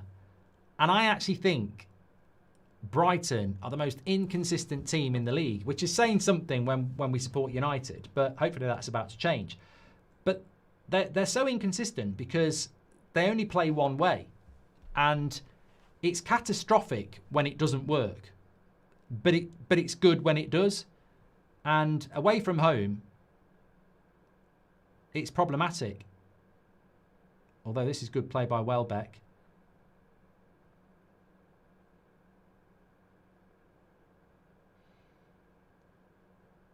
Well away by De Ligt. Everything's going our way. I think he was offside on the back post anyway, Rutter. I think he's injured himself there, hasn't he? Doesn't fancy it anymore. Oh no, he would have been onside. He'd have been miles on. How has Belieber been trash? Yellow was forced on him, says Nate. Mate, say what you bloody like. I'll say what I like. I think he's been rubbish. Imagine if we had a midfield, says Rob. We're going to finish above Liverpool at the end of the season, says John D. They'll get destroyed by playing in Europe while we can focus on the Prem. Tiago Alil, well, thank you very much for joining the Members Club. I think that's half time. I think it's half time. I'm looking at Cunha. Yeah, it must be half time. Casemiro's walking towards the tunnel. Fantastic half from Manchester United. Lots to discuss as we basically have 3 points in our hands. Remember, people who say don't jinx it, we've never lost at Old Trafford when we're winning at half time. And I'd be stunned if we don't go on and win this game by more than 2-0. The opportunities are going to be there in the second half. Brighton are going to have to keep pushing. And I think if we just play composed football and allow them to make the mistakes, then it should fall into our hands. But an interesting half of football. I think that we started off a bit slow, and Brighton were the better team in the first 10 minutes in the way that they were moving the ball around. But they didn't really create any chances, apart from that cross into Minte, where I think he would have been offside anyway. But then you get a long ball into Ahmad, and he takes his man on. And he wins a legitimate penalty, which we'll surely see again at half-time, because it's incredible to me how they didn't give it. And even though we're winning 1-0, I still think you've got to say that is still a shocking decision. But it seemed to spark United. It was almost like we started the game without a spark, and then when we had the injustice, we sparked into action, and you felt the goal was coming as soon as the penalty wasn't given. We could have had another penalty on Mbeumo. We started to create chances, and then lovely bit of play. Bruno gets it into Cunha and he guides it past Van Heck. And then pretty much from that point, Brighton started to panic and they lost their confidence on the ball. And the one thing about Brighton is that I've seen it so many times over the years, they try and play out from the back. They're still playing Pep ball in 2025. And unlike us at Anfield last week, when you're under pressure, just boot it up and get up. They still want to play out. And, when the passes start to go astray, and they do, we're there. Casemiro shoots 2-0. And I think that is how the momentum of a game can change very, very quickly. And you've got to give credit to the team that we didn't start off particularly well, but we used the penalty as a marker to go, right, let's go and get this game. And we're never behind anyway. It's 0-0, whether Brighton were moving the ball around better or not. It's 0-0. From this point, I don't want to be too greedy because winning the game 2-0 would be fantastic and I'd take it now. But if we can go and get 3-4, our goal difference has never been particularly good over the years. It's a great opportunity, isn't it? Slow Sports News says, I'm mentally stunned. Brilliant football. It's over, Mark. Just jinxed Man United, says Forza. Tried to control myself, but we're back, says Class of 99. In De Ligt's world, we're just living in. Great half, understated again from him. I think, De Ligt, player of the season for me, Dorian. I can't believe Sesko missed that. It would have been a great goal as well, En, as well. Thank you very much. The timer's still going. Sorry, I always forget this at half time. Let me just flick that off. Mbeumo and Cunha are the difference for Manchester United, says Scott Page. Can you let me know when Mbeumo gets a shot on target, as I've got a bet on, says Leo. I'm sure he will do. Cunha and Mbeumo starting to make me enjoy watching United again, says Mackenzie. Lloyd says, I'm loving Mbeumo and Cunha. De Ligt has been awesome since day one, and this keeper just gives me confidence. Ahmad growing in that position too, says Lord. United Strand guy should book in appointments at the hairdresser, says Spin. How is Belabor? I've done that one from Nate Smith as well. Thanks for all your super chats. As always, make sure if you're watching on YouTube to subscribe. Bottom right hand corner, we're very close to 209,000. Thanks everyone who's on Twitch. JP Tall Guy says, what do you think about the refereeing, Mark? I'm glad that I think in relation to the officiating, you should always acknowledge it. I'm glad that we're not spending half time talking about it after a poor 0-0. We've took control of our own destiny, and I think that's very important, whether you're playing Sunday morning football or Premier League football. If you let the referee dictate to you your future, then that's problematic. But what I would say is it could have been 0-0. We could have been losing 1-0. That doesn't change the fact that it's a shocking decision just because we're winning 2-0. We shouldn't sweep it under the carpet. For too often do we see these types of decision in the Premier League in general, and it's shit. And Taylor will get away with it because we'll probably go and win this game quite comfortably, but it's a shockingly shit decision. I'm waiting to see it at half time. And it's Michael Oliver on VAR as well. I mean, that's what VAR is for. When a referee makes a bad decision, that's what it's for. And I almost feel like I was watching it when Ahmad went down and I was looking at Anthony Taylor, and he sort of struck me as a guy that was actually, I'm not so sure whether it's a penalty, so I'll wait on VAR. And then VAR are obviously like, I want to back Anthony. And I think that's the problem. I think sometimes the on-field referee isn't sure. So they're waiting for VAR to help them out. And then VAR backs them up. But this is it. They're going to show it. No, they're not. They're going to show the goal. Yeah, they're going to show the goal. Are they going to show the goal? Yeah, they're going to show the goal. I want to see the penalty. If Sky don't show the penalty, it's a bit poor. But the goal from Cunha was brilliant. As you can see, it sort of started off with Sesko, who tried to chip it away. Bruno with a lovely little ball into Casemiro. Casemiro, lovely little ball into Cunha, and then a great finish. It's a great finish. Dangerous scoreline. We need another, says Toad. I think we're looking good. But look, you've got to come out in the second half. Keeper is the biggest difference. A lot of people seem to forget that a month ago we were worried every game. Look, Brighton have had some good corners into the box, Dale. I wouldn't, just because we're winning 2-0, I wouldn't underestimate the performances of the defence and the goalkeeper in this as well. Can't believe that ain't a penalty just because the ball brushed off his studs, says Callum. How do you feel the midfield is today? I thought the midfield was crap until the goal, mate. I thought they were running through the midfield very easily. But as soon as we go 1-0 up, I think Bruno and Casemiro become quite the game changers. They're not being run at as much. We can be more compact. I think the problem in the first 10 minutes was the gap between Sesko and our defence was too big, and there's a lot of space in the midfield. As soon as we go 1-0 up, we've got a lead. We don't have to keep the gap so big, so we contract it, and then it works better for us. Are you pals? Callum says, are you pals with Full-Time Devils? Always wanted to ask. And Mark, why don't you get the United hair guy on the watch-along? This is Callum. Garnacho scoring and Sunderland beating Chelsea and Cunha scoring and as winning the best way to start off the weekend, says Ashish. Let's talk about Ahmad, says Fanuel.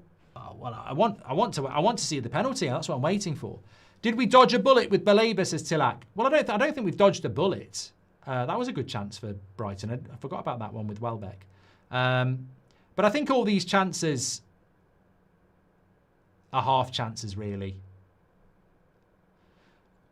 I think with Belabor, he will still be a player that United go for. And that's fine. If we've scouted him and we feel he's a good player, then we should go for him. But I don't think that we should look at Man United in the table, 4th. Bring that back.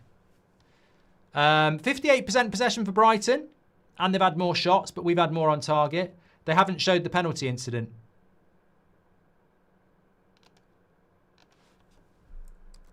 I'm tweeting that.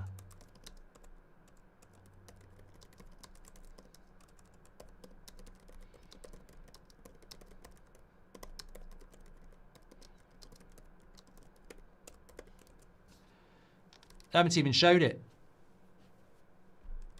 Did I miss it? Don't think they've shown it. Can't believe it isn't a penalty, says Callum. Just because the ball brushed off his studs, done that one. Lemens has given the team so much more confidence, says Tim. Our defence is not panicking. Lemens has changed the team in ways and only Anana never could. Would you go defensive or attacking for the second half, says Bailey? I would let Brighton make mistakes. I would let... No, they've not shown it yet. I would let Brighton make mistakes. That doesn't mean you got to be defensive. I would just probably call it a low block. I wouldn't do that. Maybe do a mid-press where you don't press high up the pitch.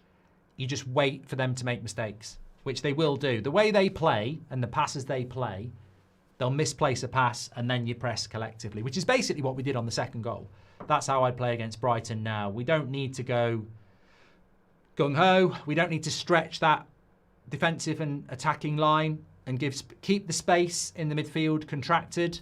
And when they misplace a pass, press, basically.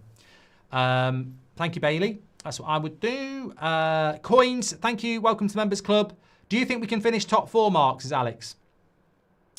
Mate, I'm not here to clip anybody's wings. I'm not here to get a needle and pop the bubble. I think winning 3 games in a row will be great for us. You go to Forest next week, you win again. And if we can win 5 games in a row or even 4 games in a row and we draw at Spurs, it's still a good run. I mean, the 5 wins in a row has become a thing because of a haircut. I actually think that even if we beat Forest next week and then we draw at Spurs or we lose at Spurs, still 4 wins in a row, a loss, and then you go and do it again. So I'm not that fixated on how many games we win in a row. It's more about when we lose the next one, let's go and win a 3 in a row again. And we should be doing this more regularly. Maybe we'll draw at Forest next week, but then go and beat Spurs. So it's about consistency. It's not about winning games. I mean, if we go and win 8 games in a row, we'll be in a title race. But I think we've got to put ourselves into that top 4 race. And when I look at the league table, you know, it's great to be having this conversation. I'm not going to run away with it because it's only, I mean, it's a week ago. A week ago, we hadn't played Liverpool. A week ago, people were talking about whether Amram will make it to the November international break. A week later, people are talking about top 4. What does that tell you? Football can change very, very quickly. So I'm milking the cow again. But look, you know, that's where you want to be. That's where you want to be. And you look at that and you go, okay, Liverpool win and they go above us. But 5th place is where I want to be. You know, 5th place, I don't expect Sunderland to stay there. So maybe that becomes 4th. But then maybe Newcastle have got something to say. Crystal Palace, maybe Chelsea are going to bounce back. Spurs. It's a very competitive Premier League. But all you can do is put yourself in that competition. And I think that's, you know, we're so used to things going wrong at Manchester United. Imagine if actually things go well. And we actually put ourselves in that race for top 5. I said at the start of the season, if Ruben Amorim can get us top 5, build the fucking statue. They didn't get him a midfielder. The goalkeeper came in on bloody transfer deadline day. So, but what I will guarantee you is I ain't going to sit here and say we're going to get top 5. As somebody said in the chat, AFCON is going to take away players. Ahmad, Mbeumo, Mezraoui. 2 of those are starters. Injuries. The midfield. You know, we will have problems because that's just the United way, isn't it? But I think that when we're looking at things pragmatically, we just got to take it game at a time. This is exactly what Amrin will say as well. Let's win this one first, then we can talk about 5 in a row. Team's looking good. Love Mbeumo and Cunha. They look like Man United players. I think the genius of Mbeumo and Cunha is they'll win you the game whether you're playing well or not. Now, we are playing well, but they will win you the game whether you're playing well or not. And in a way, the spark, we weren't playing very well before the Cunha goal. I don't think we were playing well before the Cunha goal, but the Cunha goal sparks us. He was doing this all last season at Wolves. They were defying the odds. You know, Cunha was scoring goals like that for Wolves in a team that's not as good as us. So I think that, you know, and Mbeumo was doing it at Brentford as well. I think those 2 signings were very, very intelligent. Sanchez says we should be 3-0 up. I do not like Anthony. They still haven't shown it on Sky, by the way. Unbelievable. They haven't shown it. That's just, I'm fed up of this as well. I'm fed up of, you know, dictator press and media. We pay a lot of money in this country, a lot of money, and we get censored content. It's, you know, we're winning 2-0. We're not going to bloody send letters of complaints to the PGMOL, but it would be nice to see it. It's disgusting. Absolutely disgusting to not be able to see that. That's not free press, people. We're not living in a world where, you know, we're being dictated to. We're being dictated to here. Well, we might show it now. Oh no, we're going to have a look at the league table. I'm tired of this. This is suppression. This is suppression of free speech. This is suppression of free opinion. Why would a producer at Sky Sports say, let's not show the penalty?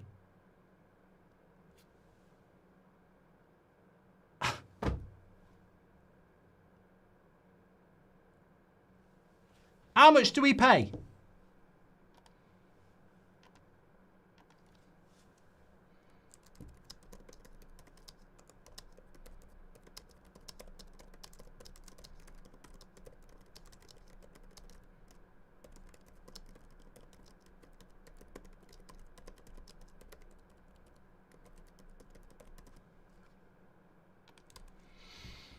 Well, I've had my say on Twitter.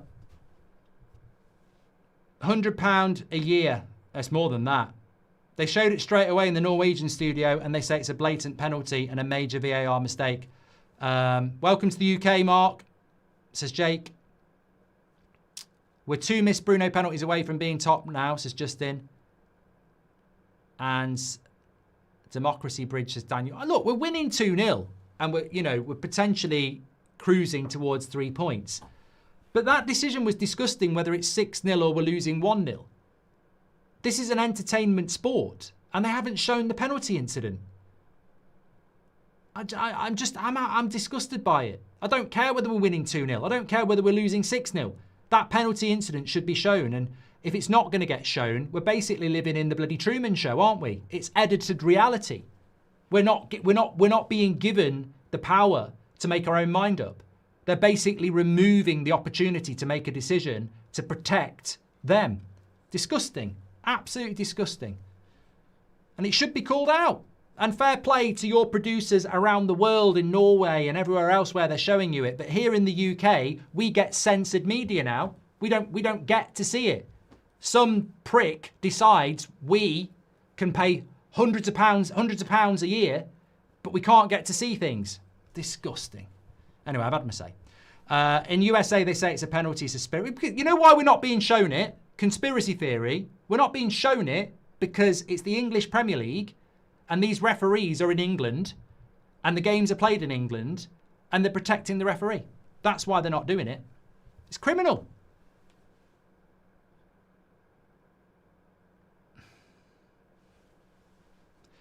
Tim says they won't show it because it will point out the incompetency of Taylor, Oliver and VAR. It's a joke. VAR official said defender played the ball when he tripped Ahmad. Shocking. Well, we haven't. Lars, maybe he did touch the ball, but we haven't seen it. We're not allowed to see it. If it was, I tell you what, if he had clearly got the ball, I guarantee we would have seen it at half time.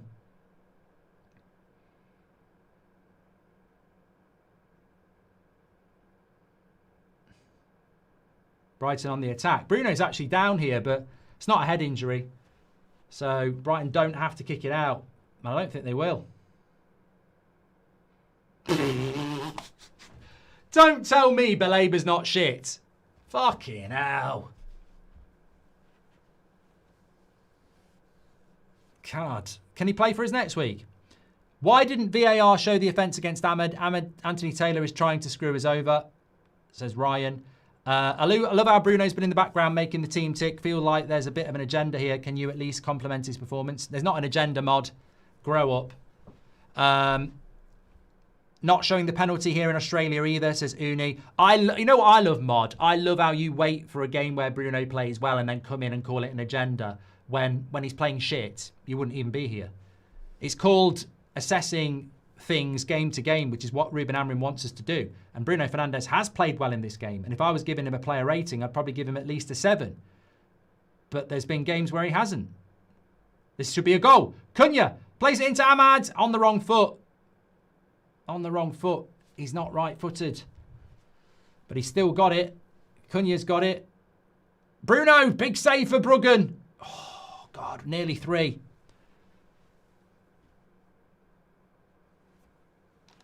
Oh, I've just been asked if I want a cup of tea. Yes, please. Perfectly accompaniment. We want 6. Boost our goal difference. Why not? What's our goal difference there? +1. That's the next step. It's going to tell you what, there'll be goals in the second half. This game is going to open up.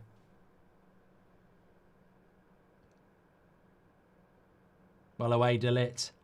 Where's the midfield here? Well done, Delo. And the break's on now. Brighton have committed a lot of players forward. Bruno, hit your Hollywood pass. You're allowed. The Bruggen. I have to say, Mark, you killed me. We go 2 up and you start milking a cow. I'm dead, says Slow Sports News. He did not touch the ball. Several replays, says Lars. Good save by Verbruggen. Did we dodge the bullet with Baleba, Mark? I don't think we've dodged the bullet, DJ. I mean, I just don't think his head's in the game.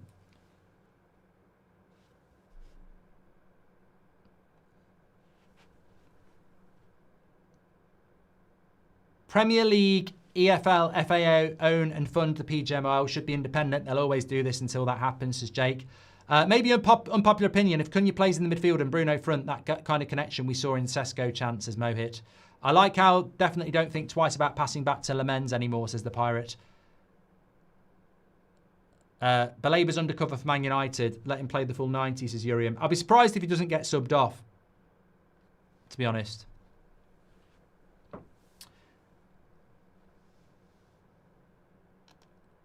I mean, that's a bit of a bad pass on him there, but we won't be buying him at this rate. We'll be giving Casemiro a new contract.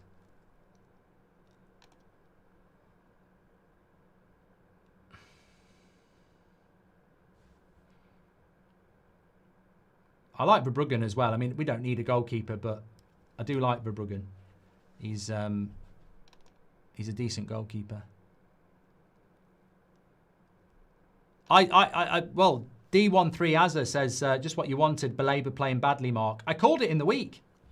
I mean, look, it's risky to pick him, but I called it in the week. I don't think he's... I wouldn't judge him on this game, by the way. It doesn't mean people do. I think people judge people too quickly these days, but I don't think... I mean, I wouldn't be judging Baleba on this. I think he's a much better player than this, but I don't think his head was ever in this season anyway, and I certainly don't think his head's in the game.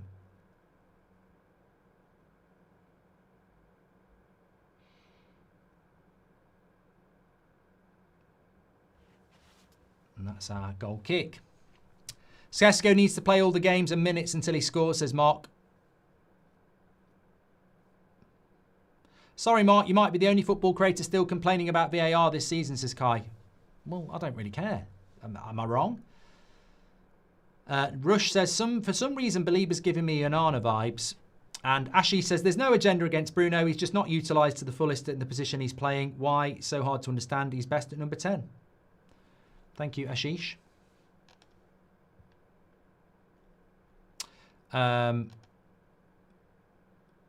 Jewel Boy, it's like Baleba doesn't even want to play anymore. We're on the break here with Ahmad. Remember, Baleba's on a yellow card. Who wants a little bet that he gets sent off? I've got a feeling he might get sent off. Then he will see red. There'll be loads of jokes in that. Baleba's finally a red, you know, stuff like that.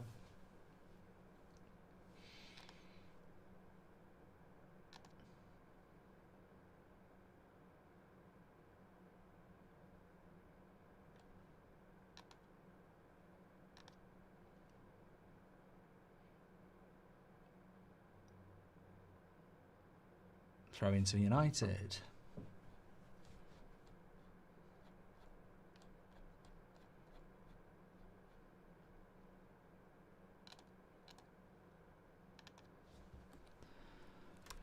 Thanks everyone who's tuning in. If you're on YouTube, please do subscribe. Bottom right-hand corner.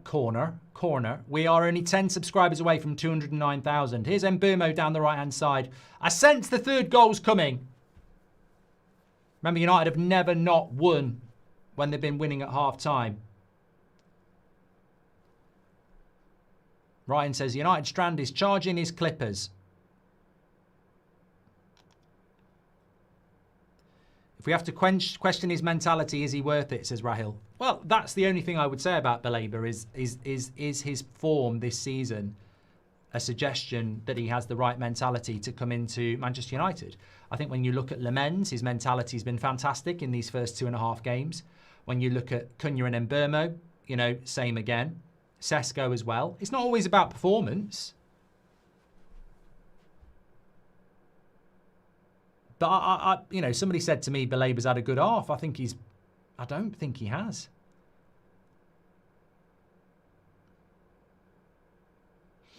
I mean, in fairness, I'm not saying the lad with him has had a good half either, Ayahi, but Kudos was poor last year, but Spurs still bought him because his value dropped and he's been a hit. The talent for Belabor is still there, so I would get him, says Robble. Fair point.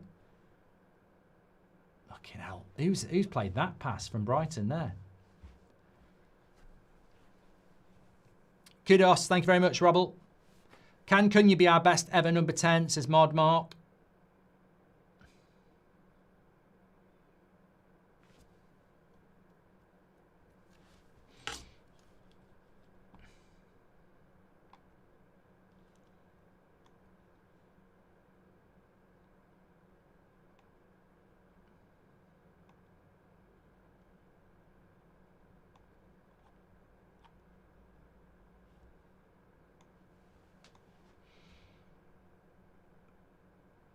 Nearly gave the ball away in a dangerous spot there.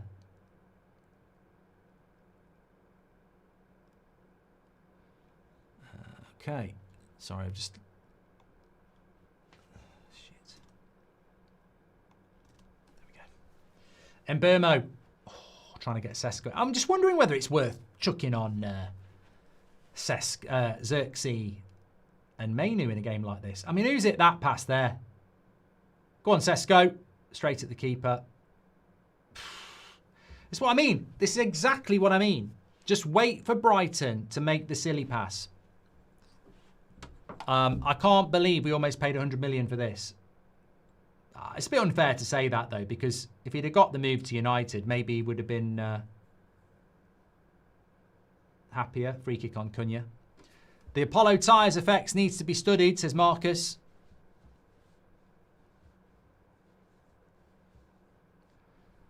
Wish we could see heaven instead of this deflated Shaw. Can't be worse, judging by last season, says Iraqi. I mean, Luke Shaw's had a good game today. I don't think there's a United player that's had a bad game. I think Dalot's been all right today. I mean, I'm always fair in my player ratings. I can't stand Dalot at left wing back. I really can't. I don't like the favouritism, and I think at some point it will cause us a problem. But I'm not going to say, you know, everybody's had a good game today. First 10 minutes we were a little bit slow, but...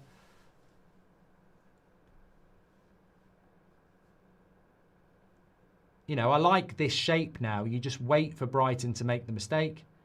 And they will make the mistake because they will only play one way with passes like that.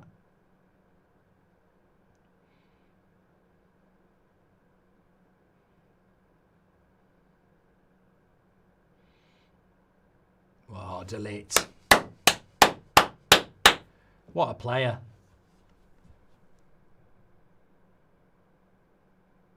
What a player De Ligt is.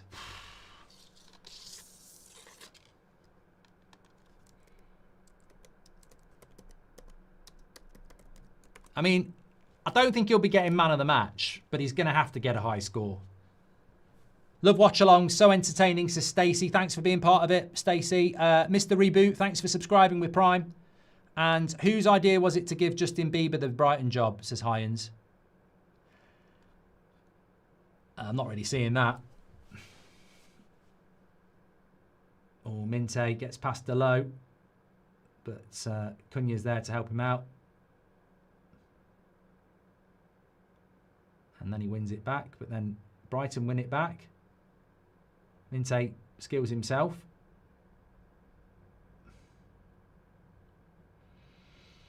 Definitely feel like there'll be more goals. I do believe the pre-season Belieber transfer to United talk has unsettled the player. He'll be fine if he comes to us, says Chris. Yeah, I'd probably take Sesko off. I think it makes sense. He's good pressing there by Ahmad. De legit, says Paul Coleman.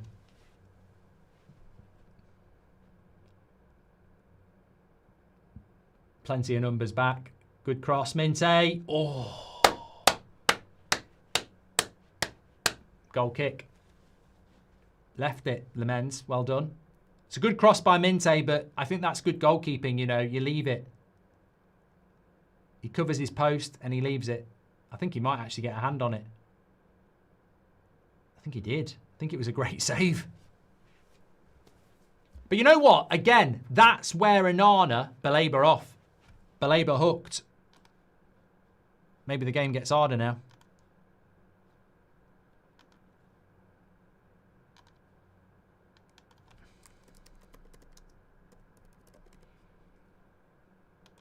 "58 minutes, hooked, just like Garnacho. Told you he'd take him off."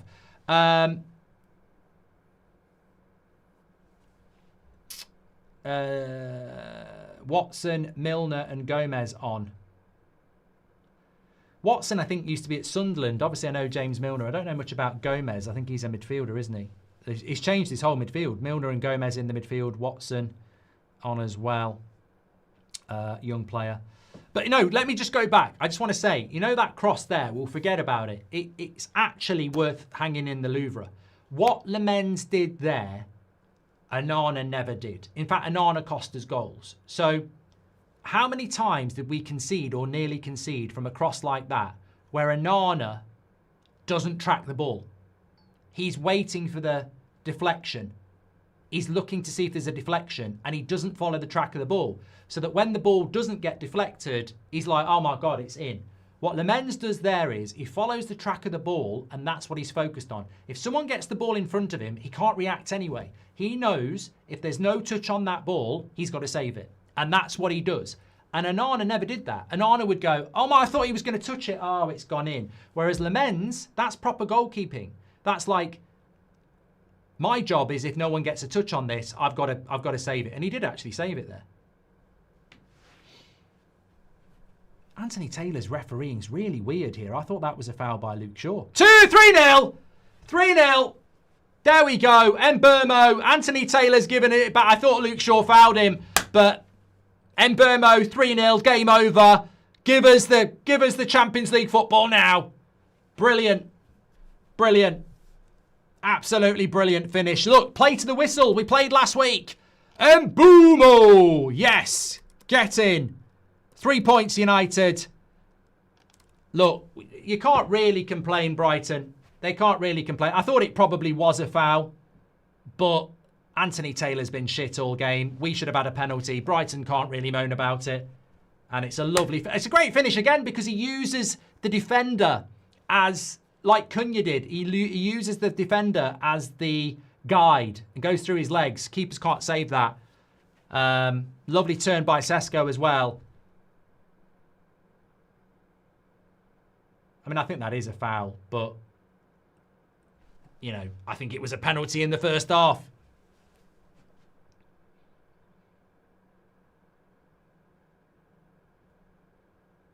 They won't review it on VAR, will they?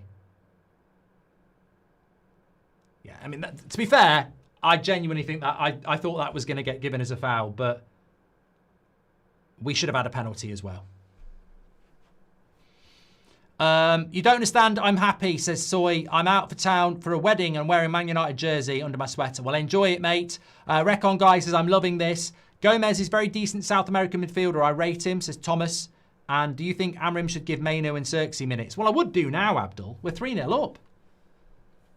Anyone notice Cunha annoyed with the low throw-in, says Island Boy. Delit is a delight to watch, says Neil Miller Music. Cunha a shining light, winning free kicks, taking people on. And Burmo Ahmad right-hand side starting to gel. Very promising, says Niall.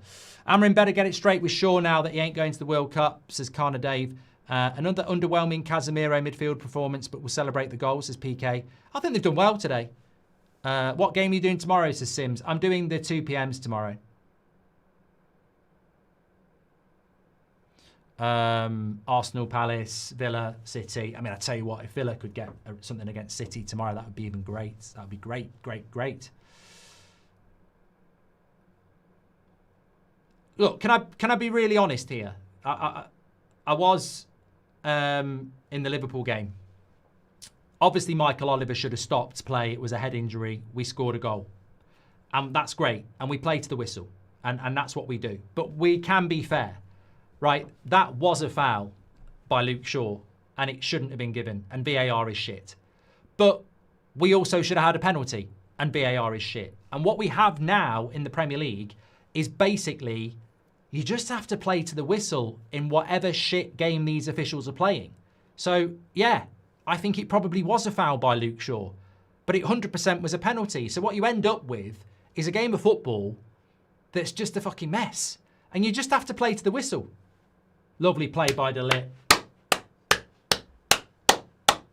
You know what? I love you all, says Garfield. Through thick and thin, Match of the Day is great to watch 2 weeks in a row. Thank you, Garfield. Need to bear in mind Brighton have had our number at Old Trafford for the last few seasons. Look at that header by Delit. The manner of this win could be significant, says Jim.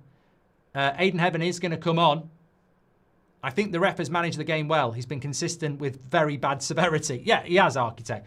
Luke Shaw coming off at Aiden Heaven. He's had a good game, 64 minutes. Can you get my towel? There's my bet, says Leo.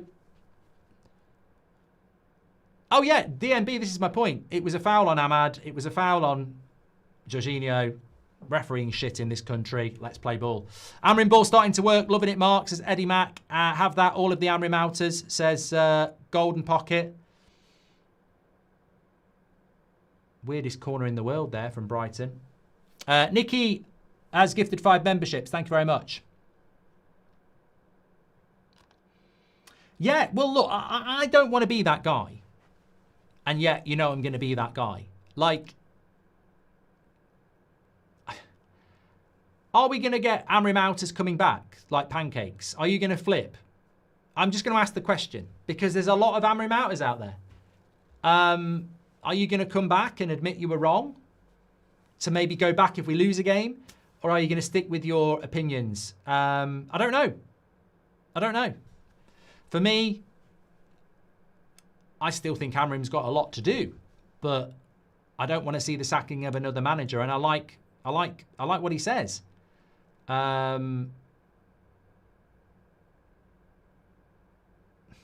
a ball. Oh. Good defending by Yoro. Garfield's just gifted 5 memberships. Anthony Taylor, man of the match, says Evan. No, I won't bloody give him man of the match. He didn't give us a bloody penalty, the prat. Gary Neville, pure toxic towards United, says Martin. What's he said? I can't hear.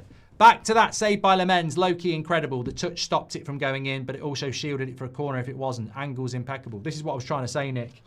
It's I want to take some notes for the match reaction.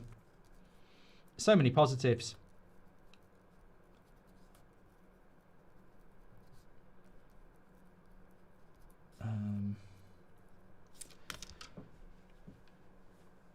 Never seen Theatre of Dreams come alive like this, says Sanuj. Remember, our next 2 games are away from home as well. So, look, I fancied the win tonight. And I also fancied a clean sheet as well. Summer window on full display. Great from Cunha. Accidentally okay from the unsellable Casemiro. Great from Mbermo, says Patrick St. Pierre. The squad is becoming a team. Amrim in, says Shortest Straw. Sesko did well with the pass for the 3rd goal, says Jenna. And when it comes to the officials, calls and VAR, all we ever ask for is consistency. I prefer consistent good decisions as opposed to this, but beggars can't be choosers. Look, I love the watch-along, says Espen, especially when we play good. You have good King Kong energy, says Espen. Well, I feed off you lot, mate. And it's you know, I always say when we win, we should enjoy it because we haven't won that much over the last 12 months. Hopefully, we're going to go through a phase of winning a lot more now. Alan says he's sick of listening to Neville. Well, let me know what he's saying. I don't know what he's saying. Like, is he saying we've played bad or we've been lucky? I don't know. I can't respond to it unless I know. I think Brighton, I don't rate the Brighton manager. Like, I do win, lose or draw with... Oh, yes! Oh, yes! Oh, I was like the Churchill dog. Can I just say... Leeds against West Ham. Robbie said draw. I said Leeds. That's a point to me. Chelsea against Sunderland. We both said Chelsea, so we both lose. Newcastle against Fulham. We both said Newcastle. We both get a point. Manchester United against Brighton. Robbie says draw. Goldbridge says Man United win. That's 2 points back. Thank you very much. Have that. But no, I do win, lose or draw with Robbie on That's Football every Friday for Premier League predictions. And I did say, I don't rate the Brighton manager. Dorgu and Mainu coming on. Should be bloody playing from the start. But we can't have everything yet. I think Mount's got a knock. That's why he's not being coming on. 30 days until our next home game, says Nick. Is it? 30 days? Oh, because it's Monday Night Football, isn't it, against Everton? But no, I don't rate the Brighton coach. Because you get this. Like, he plays the same way all the time. And when it goes wrong, it's catastrophic. And when it goes right, it's okay. But we've played the perfect game here tonight. Oh. What's that? Biscuit. Thank you. I like them. Where'd you get them from? Thanks. Cup of tea and biscuits. I haven't had these biscuits since I was a kid. They're basically biscuits with peanuts on. And I thought United 3-0 up was the real win. I remember my gran used to give me them. She can't now, she's dead. But there you go, Gran. This one's for you. I don't know whether she liked football, actually. But she liked them.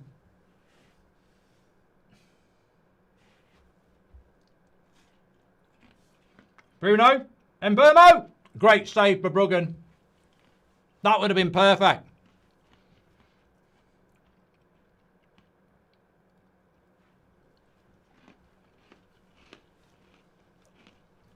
Lovely pass by Bruno. Did he hit the post? I think he beat the keeper, didn't he? Post. Corner. Corner.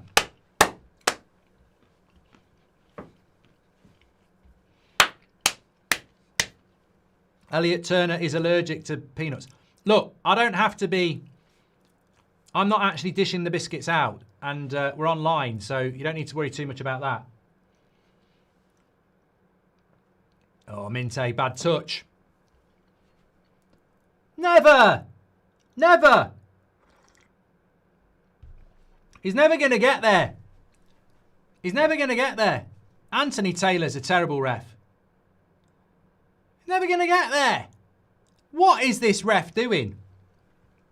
The refereeing tonight has been the shit.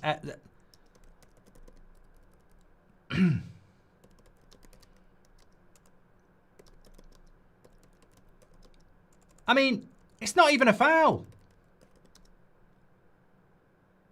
He just, I mean, how is that? How? Well, you've got to give a red or no foul. He's the last man. You can't give a yellow card for that. What is he even doing? It's just not, it's just play. Fucking hell. I mean, look, it doesn't hurt us at all. But you can't give a yellow there.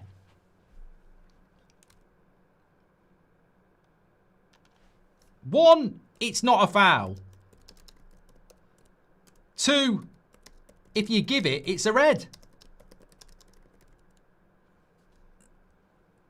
I mean, they're making the rules up themselves.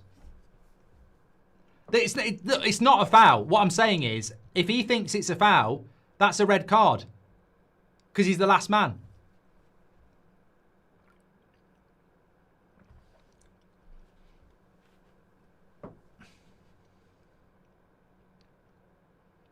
I think he's going to say, well, it was a foul, but he wasn't going to get onto the ball.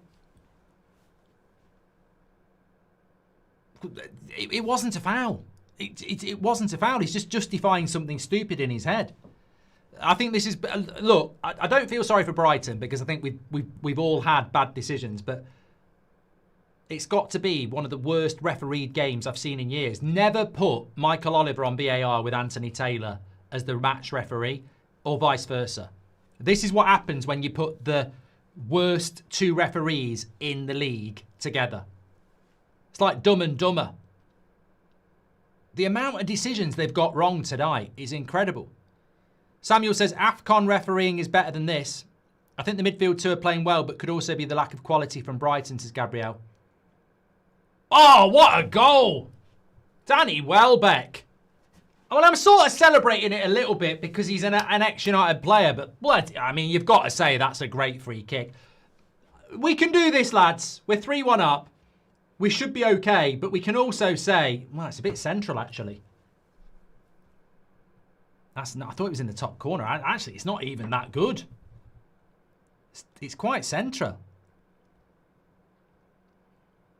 It's a bit basic as well. I don't think that's a great free kick. I think it's an okay free kick. I thought he put it in the top corner.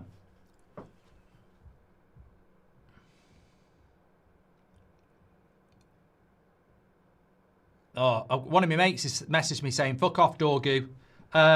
Watch this. Not even a foul.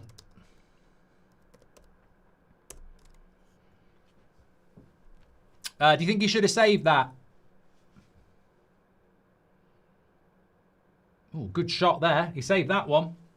Still 15 minutes to go. I don't know whether Lemens should have saved it. What I was saying is I think it was a good free kick, but I thought it had gone in the top corner. It was quite centre. You can't save a free kick if it was dipping. If it dipped, I don't think you can save it. It's a bit of a shame for the goal difference, but we got to pump it up here. We've got to get the energy up. No, my mate's not having it. He said, no, Dorgu's a moron. It was a thick thing to do. Oinstein says, given a yellow to screw United, VAR can't do anything. Saw with match 7 years ago when I visited Old Trafford. This year, seeing us play Everton from Miami to the Red Cafe to a win against Everton, says Roberto. I remember the choc version of them, nut biscuits, says Pete. I haven't had one in years. In fact, I blame the biscuit. Why is he playing on? Lads, sort this out. We're a bit under the cosh here.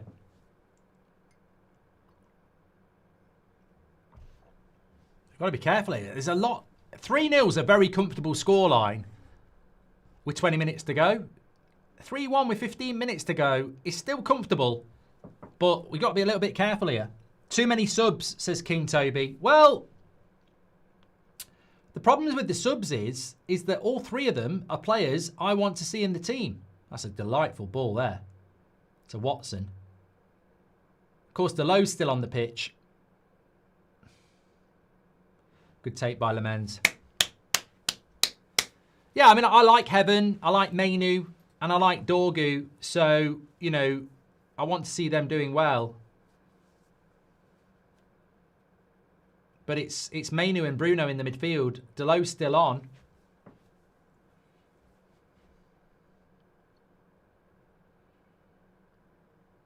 Minte. Oh, God. Don't let him do that. Good tackle, Heaven. Has never forgotten he used to play for. He genuinely sounds sad that United are winning. Says it's a duck. Maybe he's hammering him out. Mark, you think we are trying for Gallagher or another centre midfielder? Says Fulks. I would definitely get Conor Gallagher in the summer. Good play, Dorgu. Jose and Roma were right about Anthony Taylor, says Narmbread. Taylor's having a nightmare. Xerxes should be on, says Tarinda. I would have brought Xerxes on for Sesko, to be fair. Without a keeper that gives us a headache every game, we're able to actually play well, says Chris. Minte. Interesting cross. See, eye on the ball. Eye on the ball. Eye on the ball. Manu and Dorgu need to wake up, says Michael. If they get another, we're in trouble. Nevertheless, great to see Mbermo and Cunha getting on the short score sheet.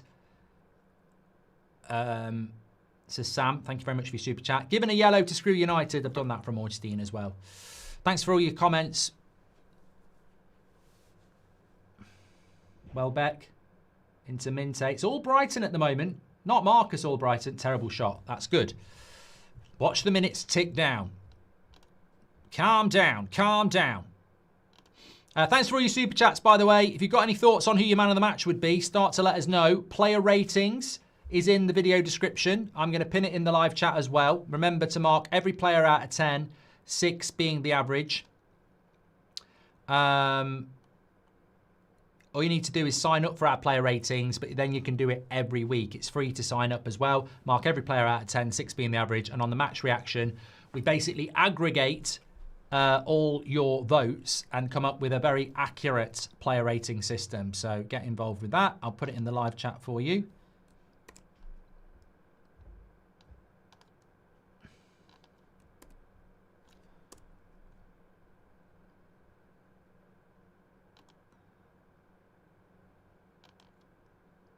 Still Brighton coming forward here. The momentum shift is clear to see.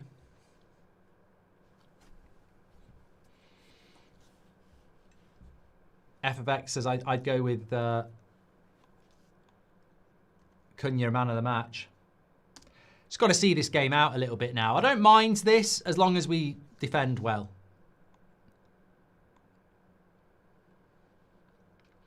I'm going to whack it on Twitch for you as well in the live chat. I'm just getting the video description. I'm just getting the link for you. 10 minutes to go. Are you nervous, Mark? No. If they get another one, I would be. But we should be able to break away and get something ourselves. That's what I'd be saying.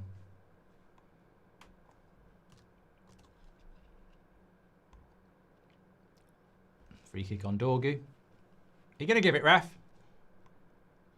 No, he's not. He's giving them a bloody throw-in. Oh, this referee.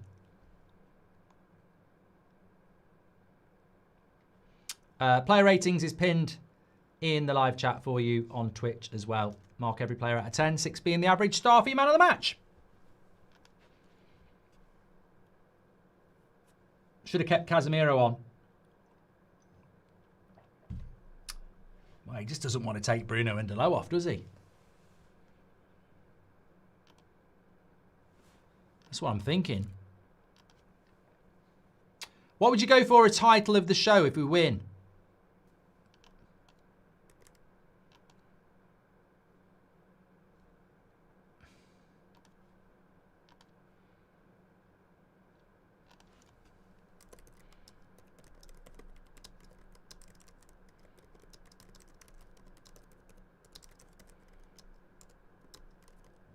I don't think that's a yellow card there either.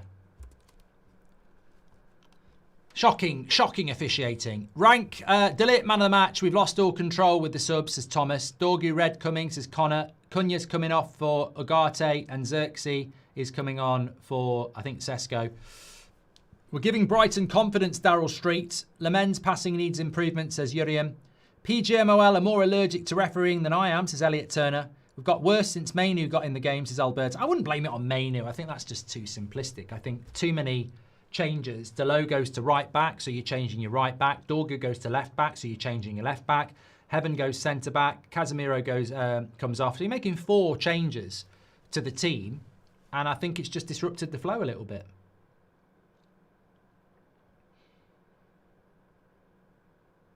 Ugarte wins the foul. Just got to kill the game a little bit here. Island Boy says Cunha man of the match, first of many. Ranking most impactful transfer, Cunha, Mbermo, Lamens. I wouldn't do that, David. I wouldn't do that. I think Cunha and Mbermo are you know, just very, very important players for us now. Lazy says Amran needs to take off one of the 310s and put Ugarte in the midfield to counter the game and the change in the game, which is literally just done, Slazy. There we go. What do you think of Baluba this game, says Abdullah. Crap. And I predicted he'd be crap as well. I thought it was a mistake by Hertzler to pick him. And you know why? Because he said a few weeks ago that Belaber's head's not been in the game because of the transfer falling through. I never, as a manager, would have played him in this game. And I'm not saying that's why we've won, but he didn't play very well. Evan says, I think Mainoo's terrible. Well, I don't think that's true, but if it is, it's just hammering right again, isn't it? Gabriel says, as much as United should win, why wasn't that a red on Dorgu? Well, I don't think it was even a foul. But if you're giving a foul, I agree you've got to give a red.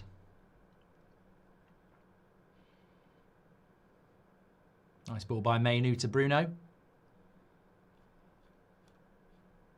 Dorgu's going to overlap. Oh, Bruno trying to get in on the act.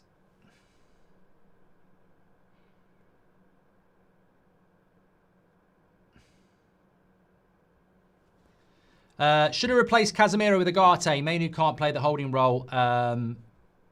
Says Mood Maniac. In the shower thinking of Michael Bolton, Mark. You know, if you know, you know, says AB. I know who Michael Bolton is.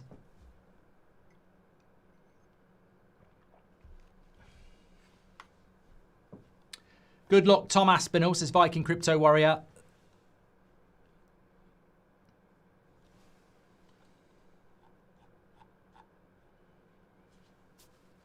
I'm just thinking about the player ratings.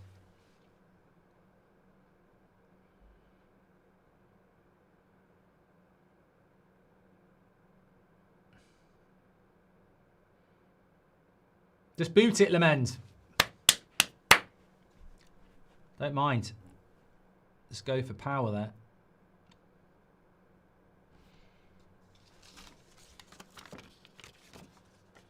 I thought I wrote it down on that. Where is it on there? What are you thinking about Forest? I like the fact that people are thinking about Forest, to be honest. I mean, obviously, I think we should win.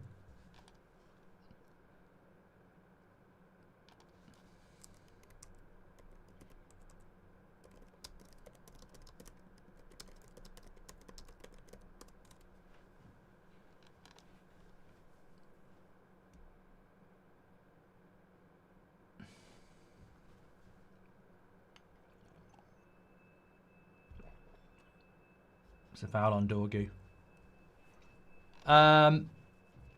Forest won't beat United. They won't score enough goals. De Ligt's the best centre-back in the Premier League this year after Gabriel, says Gabriel. Imagine if that was the real Gabriel. I'm trying to think of a title for this. I think we've weathered the storm. Well, depending on how many minutes they had on, I think we've weathered the storm here. It was important to get from 75 minutes at 3-1 to 85 still at 3-1. Just kill the clock a little bit.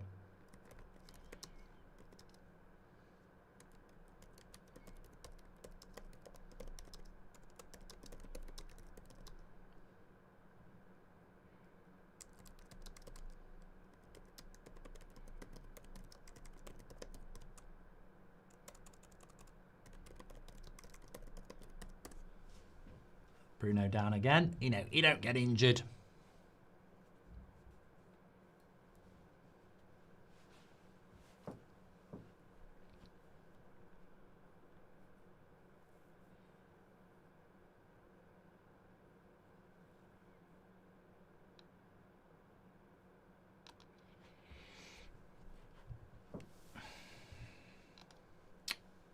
What do I think Brighton will do this season? Continue to be inconsistent. Don't really give a shit. Until we play them again.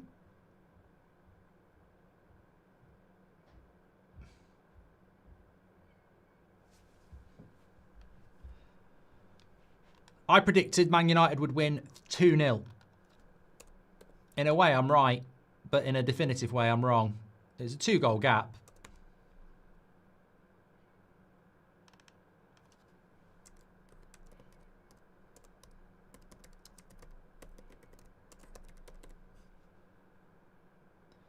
It's the sound of the underground.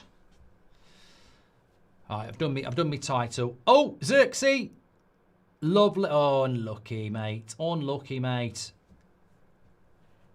Man United into the top 4. Yes, I need to talk about that as well.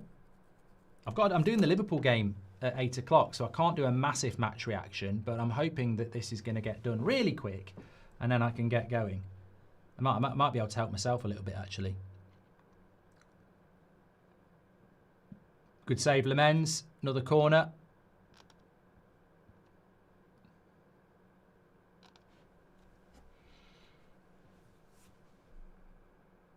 Good save. Good save. Not going to lie. Yeah, don't forget to do your player ratings. Links pinned in the live chat. Corner to Brighton here. Would not want to be conceding from this. And we won't, because Bruno's, that's a crap corner. And that's what I was talking about Declan Rice and Saka, you know. The quality of their crosses. I know people say it's all about what they do. But... a lot of teams don't put good crosses into the box. Good work by Mbermo. Oh, no, he's not got it.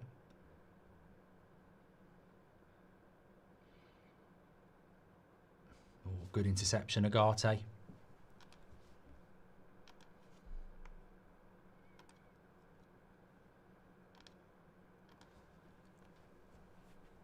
Don't be a twat, ref. I mean, knowing this referee... Oh, Bruno with a bit of pace. He's got to look for a pass. Nah, good defending. That'll do, though. Take the throw in. Yeah, knowing this referee, he'll probably add 20 minutes on. Last week, Anthony Taylor... What game did he referee last week? Lovely play by Bruno. I'll tell you what, Bruno's had a good game.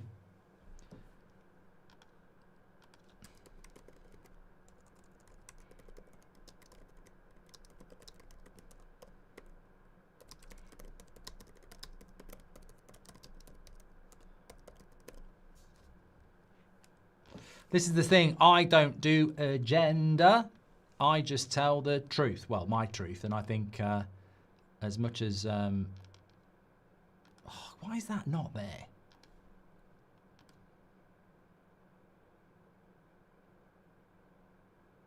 Goal kick.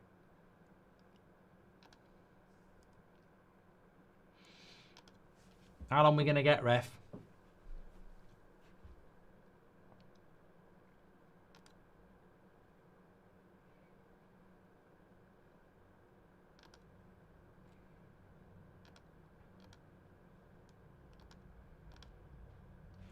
Get past Dorgu there. Easy work. Good play, mate. 7 minutes? Don't know about that. Do I not like that? And I do not believe that either. I don't think we've had 7 minutes.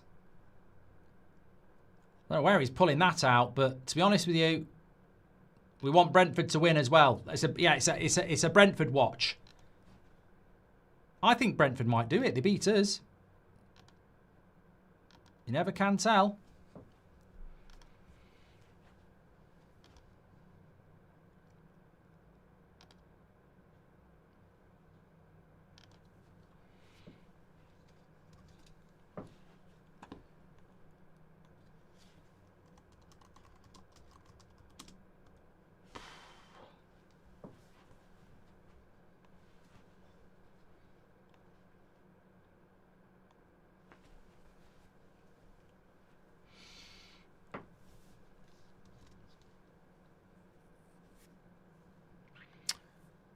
I've got something to show you, actually.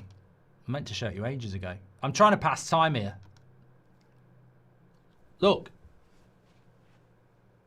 Look, up there. That is the current Puma Premier League ball, and I've just got the new winter ball. I've been in the garden with it, so it's probably got a bit of mud on, but it's nice. Fuse, thank you very much for subscribing. Oh, shit! Get back on the shelf, you twat! Right, I'm not happy with you. That's your fault. That's bloody your fault. I give you a minute on the stream. I give you a moment on the stream. I give you time on my stream, and that's how you thank me. I tell you what, I'm not happy with you. Bloody corner. Xerxes, what are you doing, mate? Fucking hell. Defending like a bloody snowman there. You don't save those. Mate, I'm panicking now. How have we turned this into 3-2?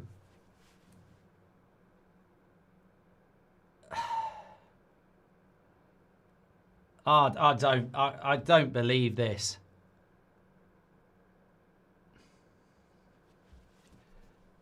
This is I'm not relaxed. I'm not relaxed now.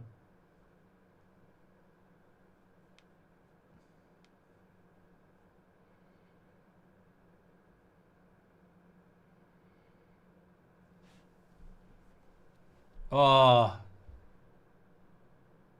4 minutes.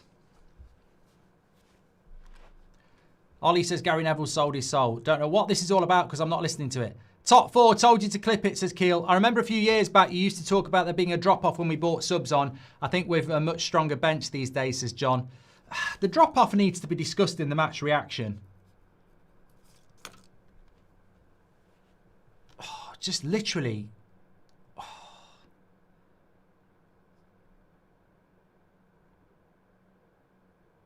Well, this is good for us. It's a foul. Lemen's not ready on that free kick. Great otherwise, says Seb. Haven't been able to watch. How was Sesko, says Frank. I mean, it probably wasn't Sesko's best game, but, you know, title should be We Are United. Match reaction title, says Dazzler. United win, ref steals the show, says PK. Shout out to my son Ben, who had 5 saves today, says Joshua. And 3 wins in a row. Are we back, says Jide. We've not won yet, mate. Just got to pass the ball about. Dillit, the best centre-back in the league. Yeah, we've done that.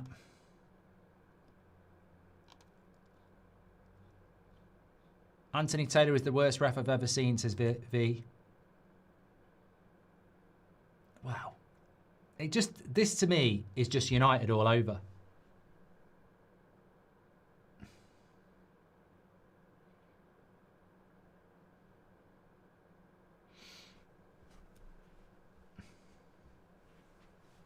Bruno Fernandes has gone down. We've been poor the whole game, says Robert McCormack.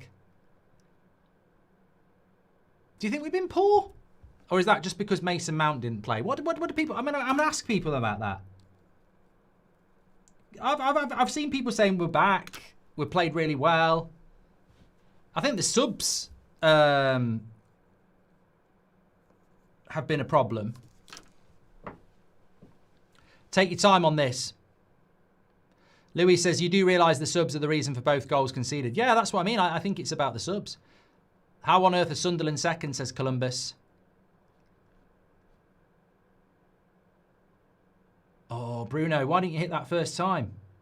He still got a good shot off, but good tackle by Mainu.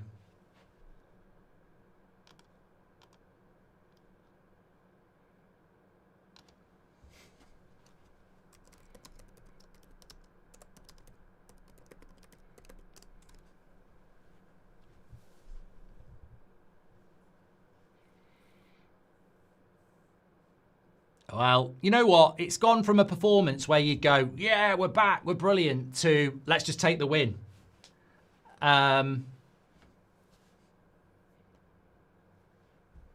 Too many subs. But you've got to make, the thing is, you've got to make subs in the Prem. You have to make subs. Brighton have made a load of subs and it's gone well for them. We've made a load of subs and... Goal! Mburmo! 4-2! Offside. Onside! Goal! Yes! I was going to say, but you can be my friend again now. Winter ball. Puma is back in the family. Get in. 4-2. Game over. Thank God for that. We're back. 4-2. I'm tempted to say Mburmo masterclass now. I mean, a long ball. And that's it. Just in on the second ball again. Aiden Heaven. Lovely. Interception. And then Mburmo's there to make it 4-2. Breathe again. Breathe again. Took it well as well. I'm tempted to change it to Mburmo masterclass because he's scored 2 goals, hasn't he? Yeah. I'm tempted to change the title of the video to Mburmo masterclass. It was never in doubt. We were always comfortable. But I think I'm going to save it for the match reaction. But I think there's something very, very Well, I'll save it for the match reaction. Final whistles there. I'm going to change it to Mbermo Masterclass. There we go. I've got to be quick here, everybody, because I've got to do Liverpool at 8 o'clock. Big win for Manchester United. Fantastic win for Manchester United. We've got the points in the end. That's all that matters. I think the subs were a bit of a problem, of course, but make sure you subscribe, bottom right-hand corner. Get yourself over to the player ratings. I will see you over there in about 2 minutes because I've got to be quick tonight. Do your player ratings. Mark every player out of 10. I want to see some high scores as well. I'll see you in a minute.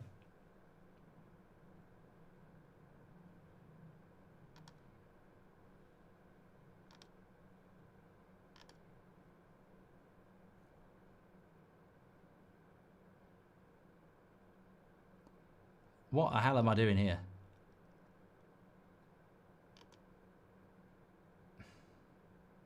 What the hell am I doing here? I'm not going anywhere at the moment because I've just done something. Right, I'll keep talking to you. Apparently I've lost my live match reaction by doing something stupid. What am I actually doing here? Right, I'll have to talk to you because there's no match reaction at the moment.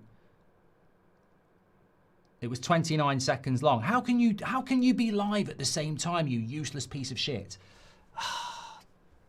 So, great win for Manchester United. What I was going to say while I'm messing up with this ridiculous mistake is that, you know, Man United in the summer,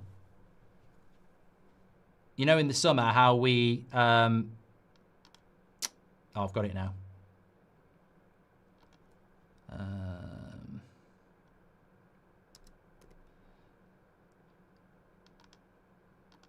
Let me just set this up.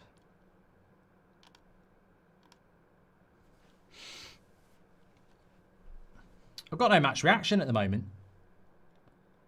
Oh, I hate technology. I really hate technology. That's ruined that. I've got to be really quick.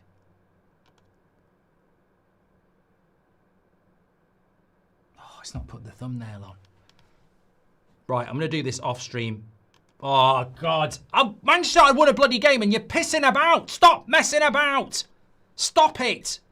I don't need this shit. I'm trying to bloody go to a match reaction.